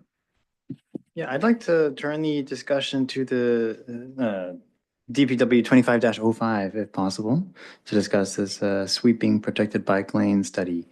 I'm sensitive to the fact that the time is ripe for figuring out how protected bike lanes will be swept. And so I think it would be a good idea for us to put this on our list of, I guess, I'm suggesting that we not defer this item. Yeah, he's just suggesting that we don't defer it. Yeah. But and yeah, I would agree with that. Commissioner Melvin, we'll go to you. Yeah, we don't have to explicitly state we're not going to defer something. It's okay. I do have a question for city staff in respect to this study issue. I know staff has been looking at comparative cities and so forth as to what they've been doing with clearance on their bikeways and stuff like that. Is there a report pending on that? Because it's kind of been in the ether for over a year now. And so I would hope you have information and that a decision will be rendered soon, because I'd rather not have it be a specific study issue. I think it's a necessary capital expenditure that we should be making, regardless of what the outcome of the study issue vote is. And so my concern is you've been in coordination with other jurisdictions and so forth. And obviously, it would be a budget proposal issue, because I think a unit costs about $200,000, which in the grand scheme of city running things is not a huge capital outlay, in my opinion. I mean, I could buy it myself right now. So, and I could donate to the city, and I want you to paint crows on the side of it. But anyway, so what I'm saying is that where are you on that coordination with other city stuff? And what have you determined, if anything? So we have done some coordination. There are some neighboring cities who have these facilities and they maintain them in different ways. Right. And so we've had some conversations. We've gone out and seen their equipment, seen how they operate. And so now we're at the point where we're discussing internally. It's not so much about the cost of acquiring the equipment, but determining what are the ongoing operational costs, Right. Specifically labor, because some of the street sweepers that are smaller hold a lot less than a standard street sweeper. So Right. it would require more staff to come and go to empty. Some of the other options are using leaf blowers, doing it only by hand, which one of our neighboring cities contracts that work out. So we're trying to see, is that a better option or not? There's also the option that has been presented to us by a couple different community members of a new device that bicyclists can attach to the back of their bike. Yes. To pick up debris. But again, you'll have the issue of extra back and forth trips with labor to empty that device. And so that's a new piece of information that we didn't have before and we're looking into. To answer your first question about will there be a report, there will be a report, but we do not currently have a timeline for that report, because we're as we learn about more information and we're talking about our operational budgets. This year's our CIP budget cycle, so this would be in our next budget cycle. Any recommendations there, but we do not yet have those recommendations. So I cannot give you a timeline at this time. Okay, and I would also remind city staff that we have less than 2 miles of Class 4 bikeways, I believe, in the city right now. So the frequent back and forth thing is kind of a moot point when it would only affect the class 4 bikeways and nothing else. So, because it's not like you're going to be using the the narrower street sweeper to sweep the green paint that's on the general streets. I mean, that's what the city thinks. So it only applies to that specific type of bike lane. So I kind of find that, if you'll pardon the expression, a spurious argument in terms of frequency and operational costs, because right now we have next to nothing in the terms of the bike lanes that require that kind of cleaning. So, and the object is to obtain this so that we can actually add more bike lanes for that kind of cleaning. So, you know, that's my commentary on that. So, in that case, I think that I think we should leave this for ranking because it seems like we're getting spinning our wheels literally on this one, unless we kind of push it forward and get it through. So It also kind of sounds like the study issues almost is already being worked on, almost basically based on the community, like the outreach to the other cities. And like, I think staff has decided to make this a budget proposal, right? I cannot say that. I'm saying that it could be. We haven't made that decision for this year's. Well, but they made it a budget proposal, or that they're gonna rank, or right, they Commissioner or Councilor Mellinger on Tuesday. If that's the case, I haven't heard of Oh, that okay. yet. So it could be the case that I'm just not aware. yeah, Could our council liaison do, you, on Tuesday, okay, yes, so there's a budget proposal for this item coming through. yes.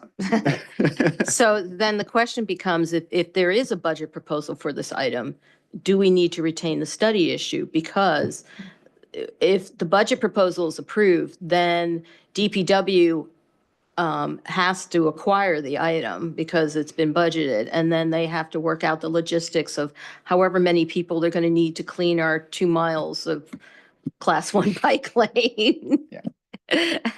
And hopefully, you know, like I said, talking about the frequency of emptying and so forth, you know, is kind of putting the cart before the horse because we have nothing to clean right now. Yeah. So, yeah. I think we should continue to rank this just to signal to council that we think it's important, and I think they'll be able to infer study versus budget issue. Commission thinks study issue is important. We Okay. should think budget issue is important. Fair And enough. They'll drop it, but that's okay. Fair enough. We'll go to Vice Chair Dave. And I would just like to remind us all that this is one of the barriers between us and having safer bike lanes. And therefore, I am ranking it high and putting it forward as, you know, yes, we stand behind the council in getting this done because it can save lives. Thank you. No more raised hands. Yes, there is. Well, you got unmuted somehow. Oh, So I guess speak. Oh. I didn't really, I don't have your raised hand. because you're I'm unmuted. sorry. My light's red. I don't know how it got. I don't know how red, that but happened it either, is. but go ahead. Okay, I just wanted to remind everybody that member of the public, Charlene Liu from Sunnyvale Safe Streets, reported tonight that even though that there is a budget proposal, they strongly recommend ranking this high. And I think that's really important because over the last couple of years, there have been proposals. Actually, I forget, there was something, I think, that a company, maybe it was Google, was going to do for us. And to make it a class 4, I don't remember the detail, but they didn't move forward with it because Sunnyvale didn't have a way of cleaning it.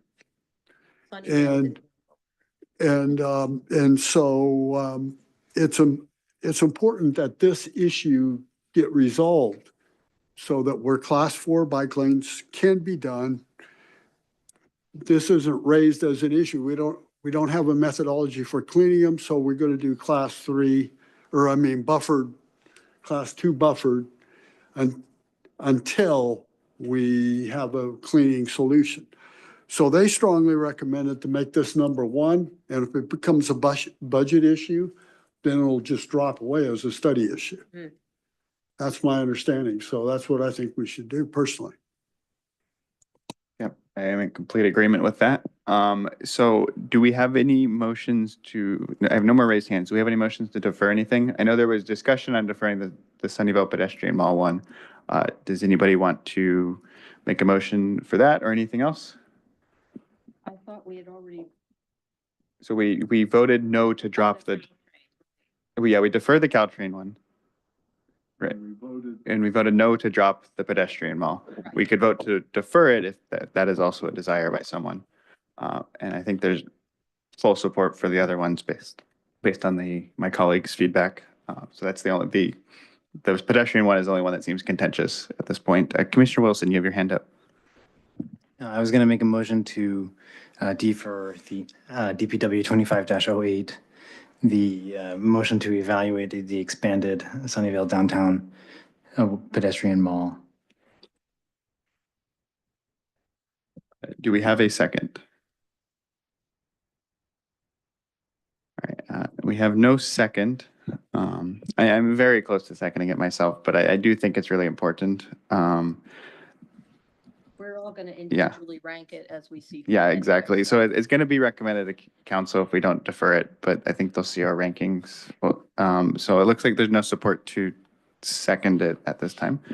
So then we will move on to ranking. But before we do that, I have been requested that we take a brief break, if that's okay with staff. I don't believe, when do we go to public comment? We already did that, so we're not going back to public comment. Okay, so yeah, we'll do a break before we do the ranking. We will have 4 items to rank. And we will reconvene it is currently 8:29. We'll reconvene at 8:40.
now we have returned.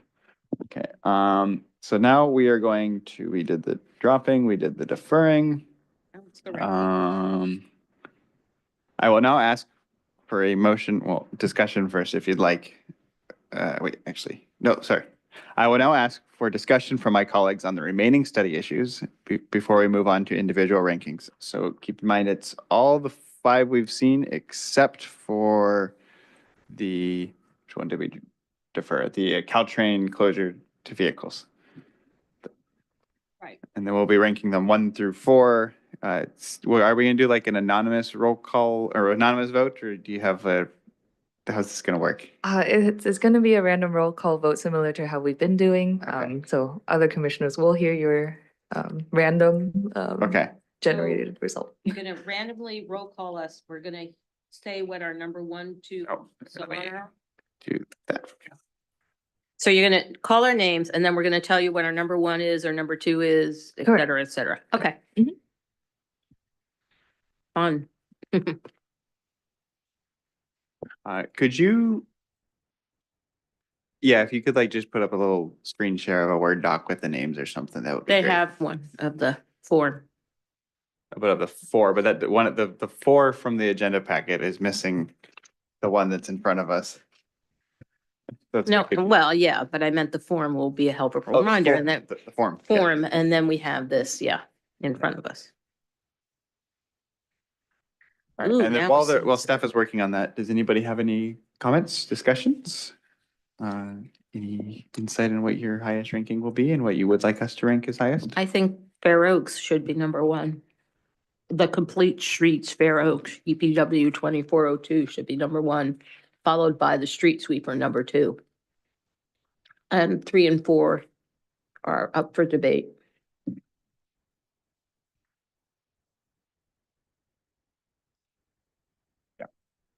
All right, yeah, I will also probably be ranking the same way as Commissioner Melman. I think the Fair Oaks redesign is the most important actionable thing. I think I might rank the bike lane sweeper higher than that, just to signify that get this done, then you can drop a study issue.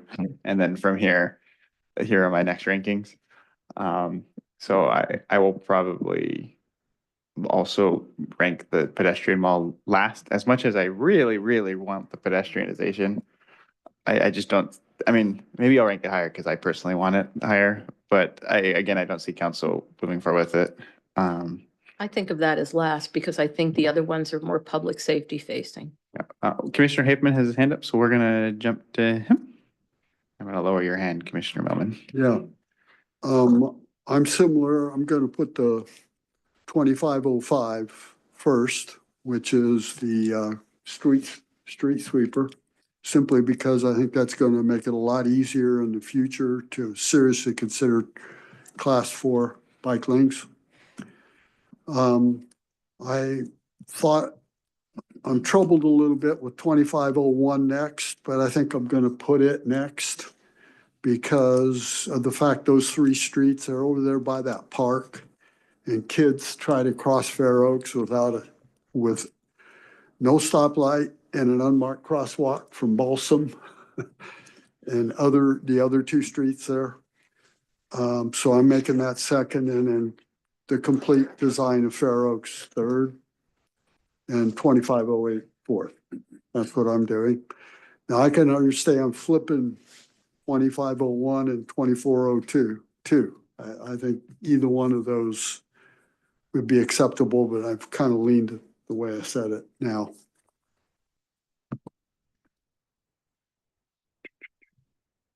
Okay, no more raised hands, no more comments from the commission. So staff, if you could do whatever procedure you're gonna do. I don't know how this is gonna work. You're gonna ask a person their ranking 1 through 4, or are you gonna ask an item and then go through each person? I will be asking one commissioner at a time to rank their personal ones first. So Okay, and 1 is highest, 4 is lowest. correct. Okay. So then if everybody could raise their hands, so staff could unmute you when you're called.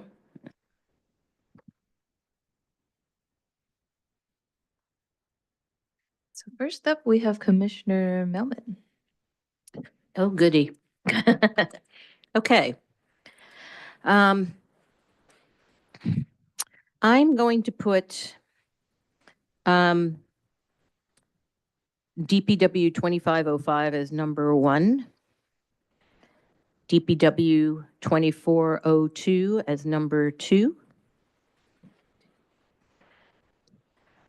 DPW 2501 is number 3, and DPW 2508 is number 4. Actually, let me reverse that. Sorry. DPW 2501 is number 4, and DPW 2508 is number 3.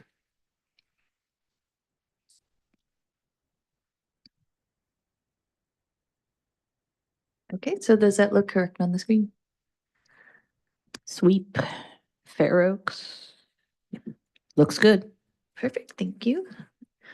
Okay, next up is Commissioner Wilson. Where's your hand? Okay, Okay, so I've ranked DPW 25-01 as number 1. 25-05 as number 2. 24-02 as number 3. And 25-08 as number 4.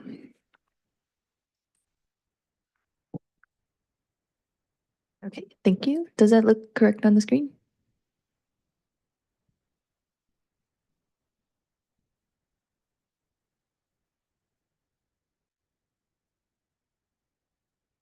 Yes. Thank you.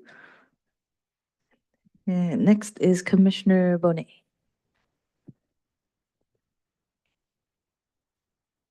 First rank is 2501. Second, 2508. Third, 2505. And last, 2502. 2402, yes, Okay, does it look correct on the screen? that's right. Thank you. And Chair Beagle is next. All right, I'm gonna put another one out here. 1 is gonna be 2402. 2 is gonna be 2508.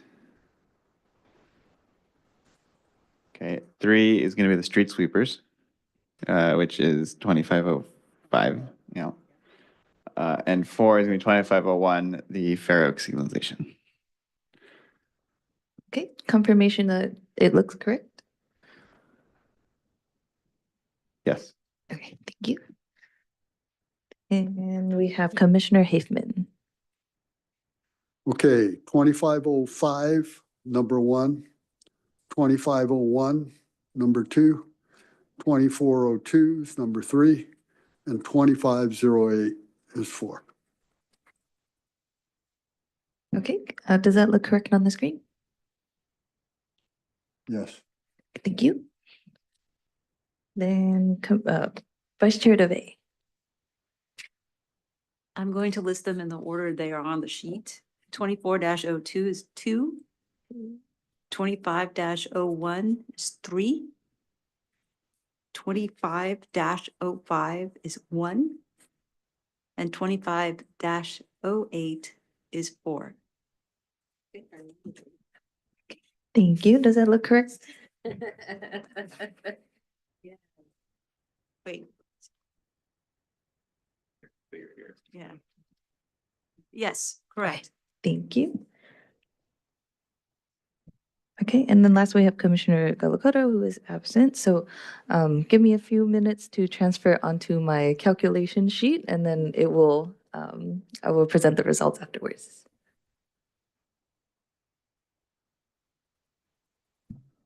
It's actually a calculation this time. It's not immediately obvious.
So what is the procedure? Like what tallying system, what algorithm are we using for this? So there's a Excel sheet that's supposed to calculate an average, and there's like a number assigned to it, but one isn't showing up. So I'm trying to troubleshoot as to why. I mean, an average, if you just total them all up, you just don't have to divide by the number of people. But yeah, highest total. Somebody goofed with the, what is it, the form?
Okay, staff is ready with the results.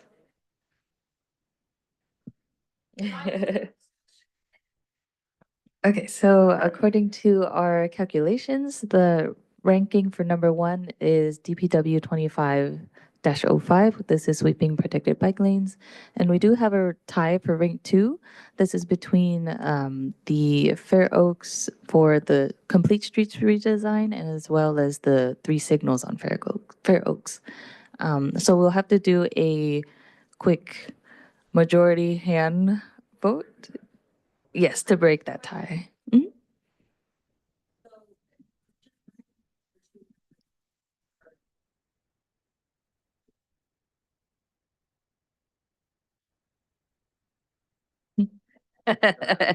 So we're ranking number 2 and number 3 in terms of, we're splitting the tie between 2402 and 2501 is what you're talking about, right? Correct. So basically what we're ranking is 2 and 3, where they go, because we've already decided number 1 and 4, right? Correct. So in the grand scheme of things, does it matter if we have a 2 and a 3? Can it be 1, 2, 2, 4? For formalities, I have to input it into the council ranking sheet, and that one requires the same calculations where I have to put 1, 2, 3, and 4. So Okay. based on people's prior rankings, though, we're gonna, and because we have an absent commissioner, it's gonna be a 3-3 tie. Unless somebody. Well, you can mentally flip a coin to decide which one you're going to make number 2 and which one you're going to make number 3. Or you can vote, yeah. All right, so I guess everybody unmute or request to speak again. Mm-hmm. We're gonna do this, okay. Okay.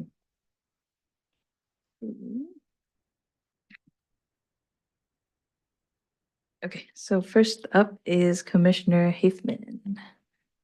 Which one do you rank as 2 and 3?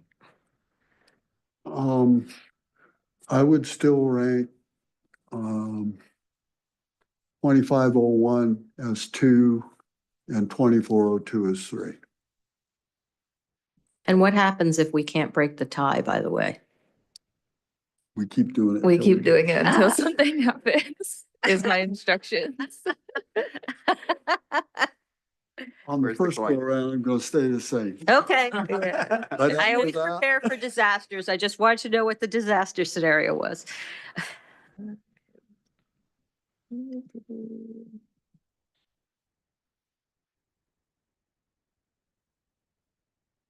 We got 2. You requested to speak.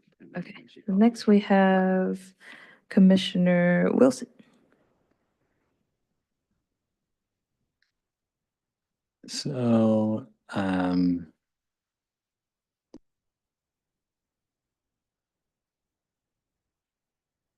24-02 shall be number 1 and, well, Oh, you Well, can I'm- just say, so, are we Oh. trying to strike the old record or are we making an amendment to the old record that after a complete tie, we had to revote and redetermine the order?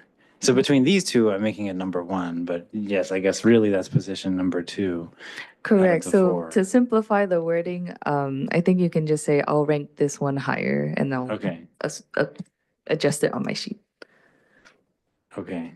24-02 should be ranked higher and 2501 should be lower. Okay, thank you. And then next we have Golakoto who's absent, Commissioner Melman. I'm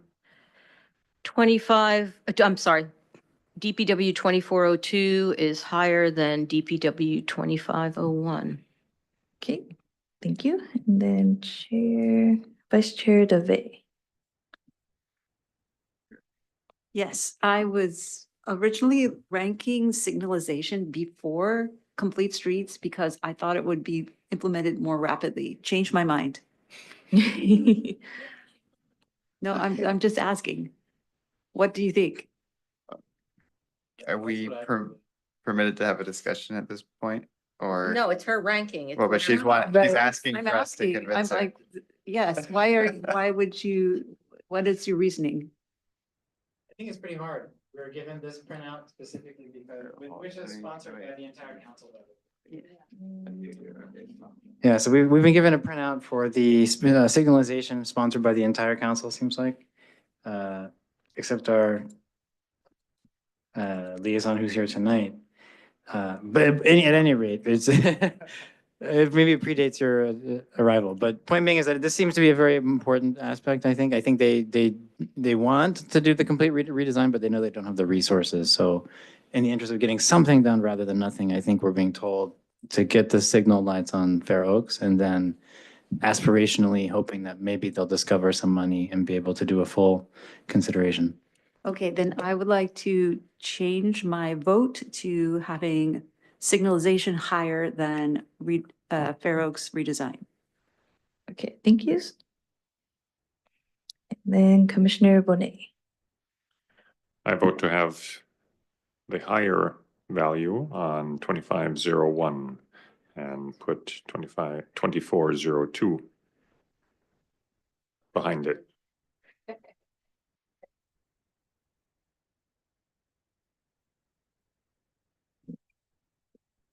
And that's this.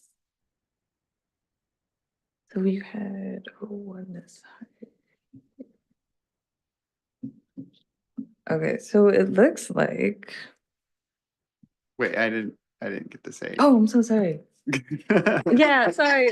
My hand was covering. I was like, something's not adding up. You disappeared. Yeah, exactly. Okay, so Chair Beagle, I'm sorry. You know, we're kicking this can down yeah. the road and the council's gonna vote on it. I'm gonna keep the complete streets redesign ahead of the Fair Oaks, or the complete streets ahead of signalization, just because I want them to fund the full project and not just the small project. But Okay, that's making more sense now. So we have, let's see, 1, 2, 3.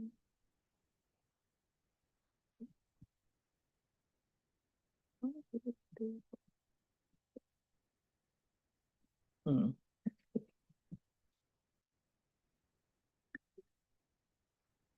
I think 3 and 3, right? So we still have a tie. Yeah. Yes. 2 people changed. Which we can do it again.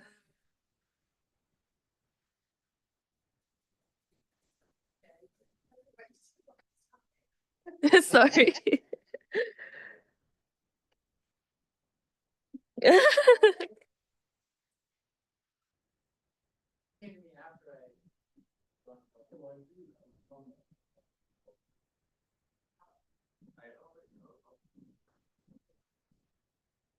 all right, Commissioner Hafen, your comment. Yeah, I mean, one of the reasons I think 2501 even got created is there was a fatality in 2023 Yes. on one of the 3 streets, trying to cross the street in an unmarked crosswalk. And so anyhow, I thought I'd share that.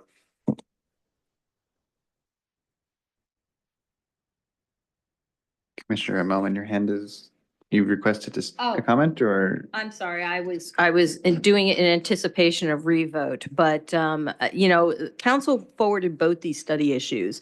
And they proposed 2501 because they didn't think they could fund 2402. So regardless of how I vote, how we all vote, they're going to make the actual decision between the two. So let's just not flip ourselves and get a final vote. Otherwise, so we're going to be here all night, adding up to 15. Don't think ahead about what council's gonna do. Well, they're going to have to decide it anyway. By the end of the meeting. Yeah. Both of them are their issues, so they're going to have to decide between them anyway. So, yeah. All right, is Steph ready again? Yes, I am ready. So please raise your hands to speak and I'll unmute you. Okay, so first up, we have Commissioner Haifman. Yeah, so once again, 2501 is more important than 2402. Thank you. Commissioner Melman. Once again, 2402 is higher than 2501. Thank you. I haven't changed, so. Then we have Chair Beagle. I'm gonna keep 2402 higher than 2501. Thank you. Then we have Commissioner Bonet. Same. 01 on top and 2402 on the bottom. Thank you. Commissioner Wilson. I'd like to reverse my priority with, with 2501 as the higher ranked option and 2402 as the lower. Thank you. And then Vice Chair Dave. Wait a minute. If you If you don't change your Wait. vote, we still have a decision. wait, can you repeat what you just Yeah, because stated? I thought, That's what he voted last time, too. I reversed the option. He reversed. You reversed it twice now? It's by good You- guidance of the opposite. Wait, what? So can you repeat what you said? Oh, wait, hold on. In order to break the tie, I've changed 25-01 to be higher priority. Because that was your original priority. Yeah, the very first time. And the second time where we got another tie, Oh. they were flipped. So I flip-flopped each time, Okay. which was obviously not a good thing to do, as we were seeing. But I think this time we're resolving it. Okay. Commissioner So- Deve can vote the same last. So as a recap right now, 24-02, the complete streets is in the lead, Wait, is it? right? No, sorry. I'm sorry. The other one, 25-01 is in the lead. I'm so sorry. Oh my God. all right, so You want to? flip did your we vote? do, Is that what you're? So From her, well, from her original vote, when she's staring at the screen, she wants the opposite. no, I'm looking at this. Is this screen what I said just now? Or is this screen what I said? Dave, Vice Chair Dave, last time you voted 25-01 is higher than 24-02.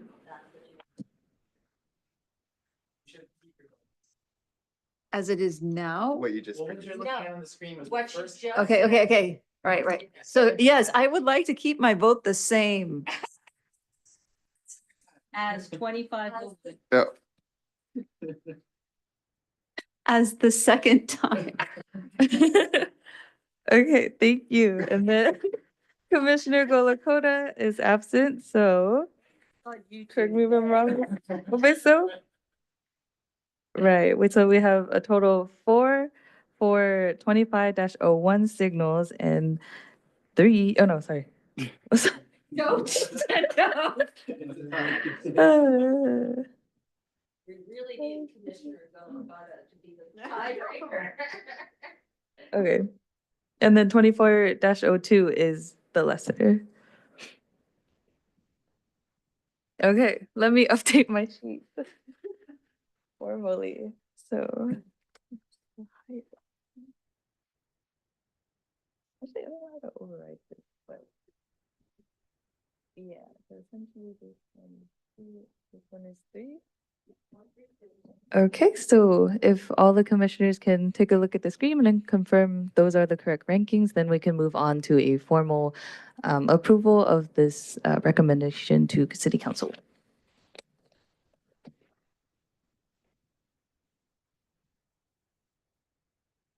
Yeah, so okay, so I make a motion to, wait, okay, maybe you don't.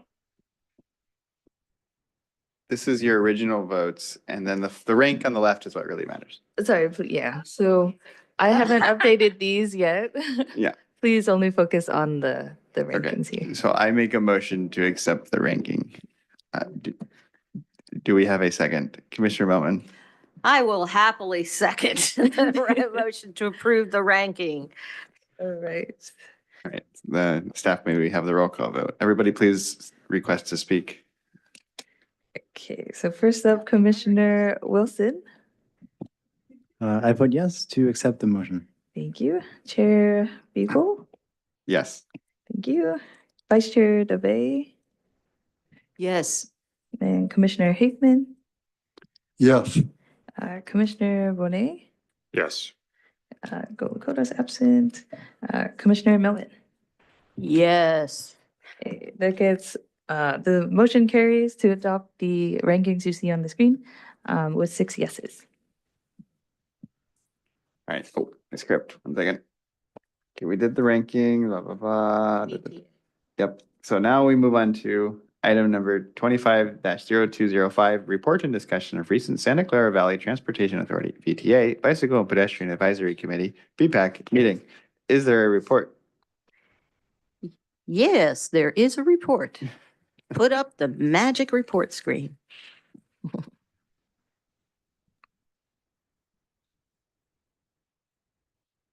Now, the report's kind of skimpy, there are huge attachments involved with this report, so I would encourage you guys to look at the attachments. Can you scale it down just a little bit? Because I want to be able to see more of my, thank you.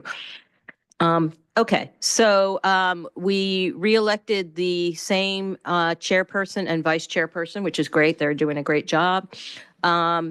We need to check the MTG draft plan report to see if bicycle pedestrian improvements are underfunded or delisted, lumped under one heading, whereas highway improvements are individually listed. So we should go to the MTC report. And I should have put a URL in there. I apologize.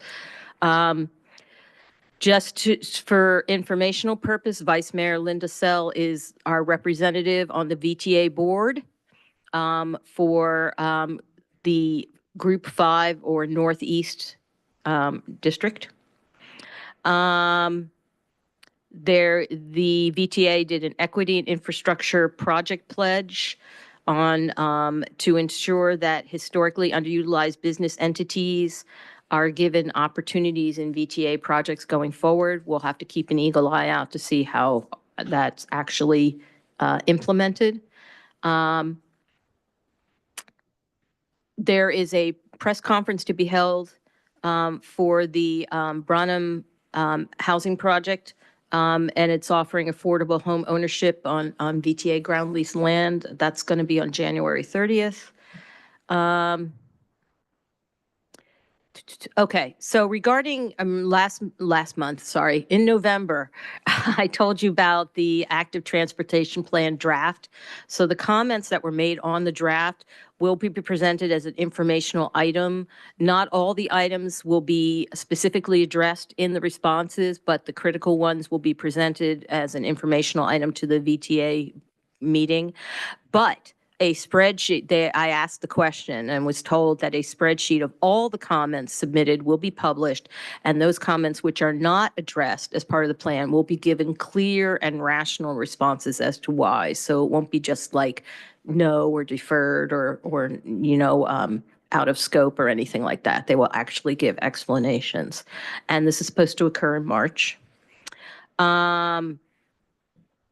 Where the chairperson, I think, is going to be pushing to see if we can make it an action item for the VTA board to approve the plan rather than just an informational item.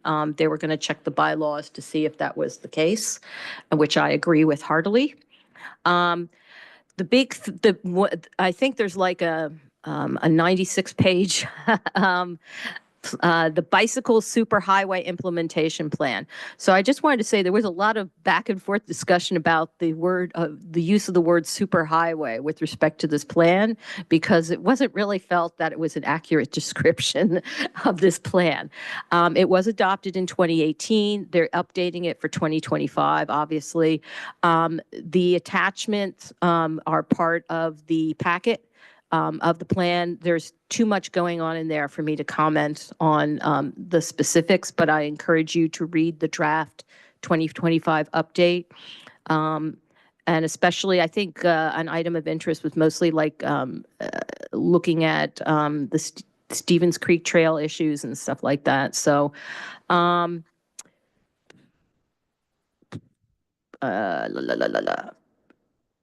the updated segment stat. Oh, and the map updates to be included. You should look at those. Sorry, I was just reading my own notes and trying to remember what the heck I was writing there. And then there's also a strategic plan update, which consultant team was just hired for that. And the primary goal is to obtain a cohesive strategic plan and vision for the VTA. I don't know why I left the word VTA out of there, as a workplace and an employer. And my suggestion was to add advocacy as one of the pillars that they should have on there, in addition to things like workplace and mission statements and stuff like that. Because I think the VTA should be an advocate for transit options. And then the other big attachment is the Stevens Creek Boulevard Corridor Vision Study. Really long title there. That has some interesting things that I think people should look at. Again, there's a lot going on in that document. One of the things was like addressing how to deal with bus routes. And there was even discussion floating around to put like an elevated busway or a tram line or something down Stevens Creek, if you can imagine it, just like they did on Mission. And there was a lot of discussion about that. And then also to preserve some of the mid-century modern, I would say, signage that's along the corridor there as fun stuff to do. But I would rank Stevens Creek Boulevard as like second to El Camino Real in terms of being one of the great east-west bicycle transit barriers that exists within our county, because it is so hazardous in terms of the fact that the lanes grow and shrink. There are major freeway overcrossings and undercrossings, which ramps which intersect it, and also the vehicular speed. But there is an awful lot of retail along that area and restaurants and stuff like that that people should be able to access via bicycle or on sidewalk, which need to be addressed. So basically that is it's a vision study. It's not like an specific improvement plan. So I think we're going to have to advocate as a BPAC to start getting the various cities involved together to actually advocate for a project plan for that, just like the El Camino one. But fortunately, we have Caltrans behind the El Camino plan. So getting all the cities on board is going to be a harder lift. And that's the end of my report.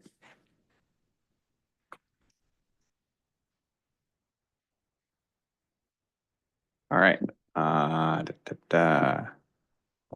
a reminder to my colleague, well, thank you for the report. As a reminder to my colleagues, please request to speak by using your microphones. I will unmute your microphone when it is your turn to speak. Once finished speaking, please mute your microphone. Are there any questions from the commissioners? Read those documents. Okay. It's unfortunate that the meeting is one day prior to the BPAC. Their BPAC is one day prior to the BPAC, so like the documents were uploaded today, and I didn't get a chance to fully read through them. Yeah, they're big packets. Yep. So I'll be reading those asynchronously. Yeah. Okay. We have no raised hands, so I will go to the public. The time is 21:20. I will go ahead and open the public hearing on this specific item. Members of the public wishing to address the commission, please submit a speaker card to the staff liaison. Use the raise hand feature now or dial *9 on a telephone to indicate you wish to speak. I will call on members of the public participating in person first. Then the staff liaison will ask remote participants to unmute when it is their turn to address the commission. Speakers will have 3 minutes to speak. I have no in-person speaker cards. Do we have anybody online? Seeing none online. Okay. Then I will go ahead and close the public hearing at 21:20. I will now ask for discussion from my colleagues. Anybody have any comments? All right, no discussion. Then we'll move on. No standing items, non-agenda items. Next order of business is non-agenda items and comments. Are there any non-agenda items or comments from commissioners? All right. Staff, do you have any non-agenda items or comments? Yes, so number one, I have volunteer opportunity for 2025 point in time. So acronymed is PIT, counts in Santa Clara County. So PIT count is an annual census of people experiencing homelessness and is crucial initiative to understand homelessness in Santa Clara County. So if interested, please attend the meeting at the Sunnyvale Community Services at 6 a.m. on Wednesday, January 22nd. To also register as a volunteer, please visit santaclara.pointintime.info. And there'll be a form for you to fill out there. Please reach out to Amanda Schultz at ASZTOLTZ@sunnyvale.ca.gov for more information. And number 2 is that the board and commission recruitment is underway for the following openings for Board of Library Trustees. The application is due 4 p.m. on Thursday, January 23rd, in order to be scheduled for the interviews with council on the Monday of February 3rd. General eligibility requirements include Sunnyvale residency. For more information, visit sunnyvale.ca.gov and search for boards and commissions, or call the office of the city clerk at 408-730-7483 to request for an application. And applications to serve on a board or commission are accepted on a continuous basis. Applications received after the deadline will be considered for future openings. And finally, we have a traffic-related update. We do have a new traffic signal that has been turned on and is operating at Kuiper Road and Commercial Street. And that's the end of my staff announcements. All right. Next are informational only items. We have BPAC draft annual work plan and active item list January 2025. Unless a commissioner wants to comment on those, I will proceed. And then the meeting is adjourned since we have no comments at 21:23.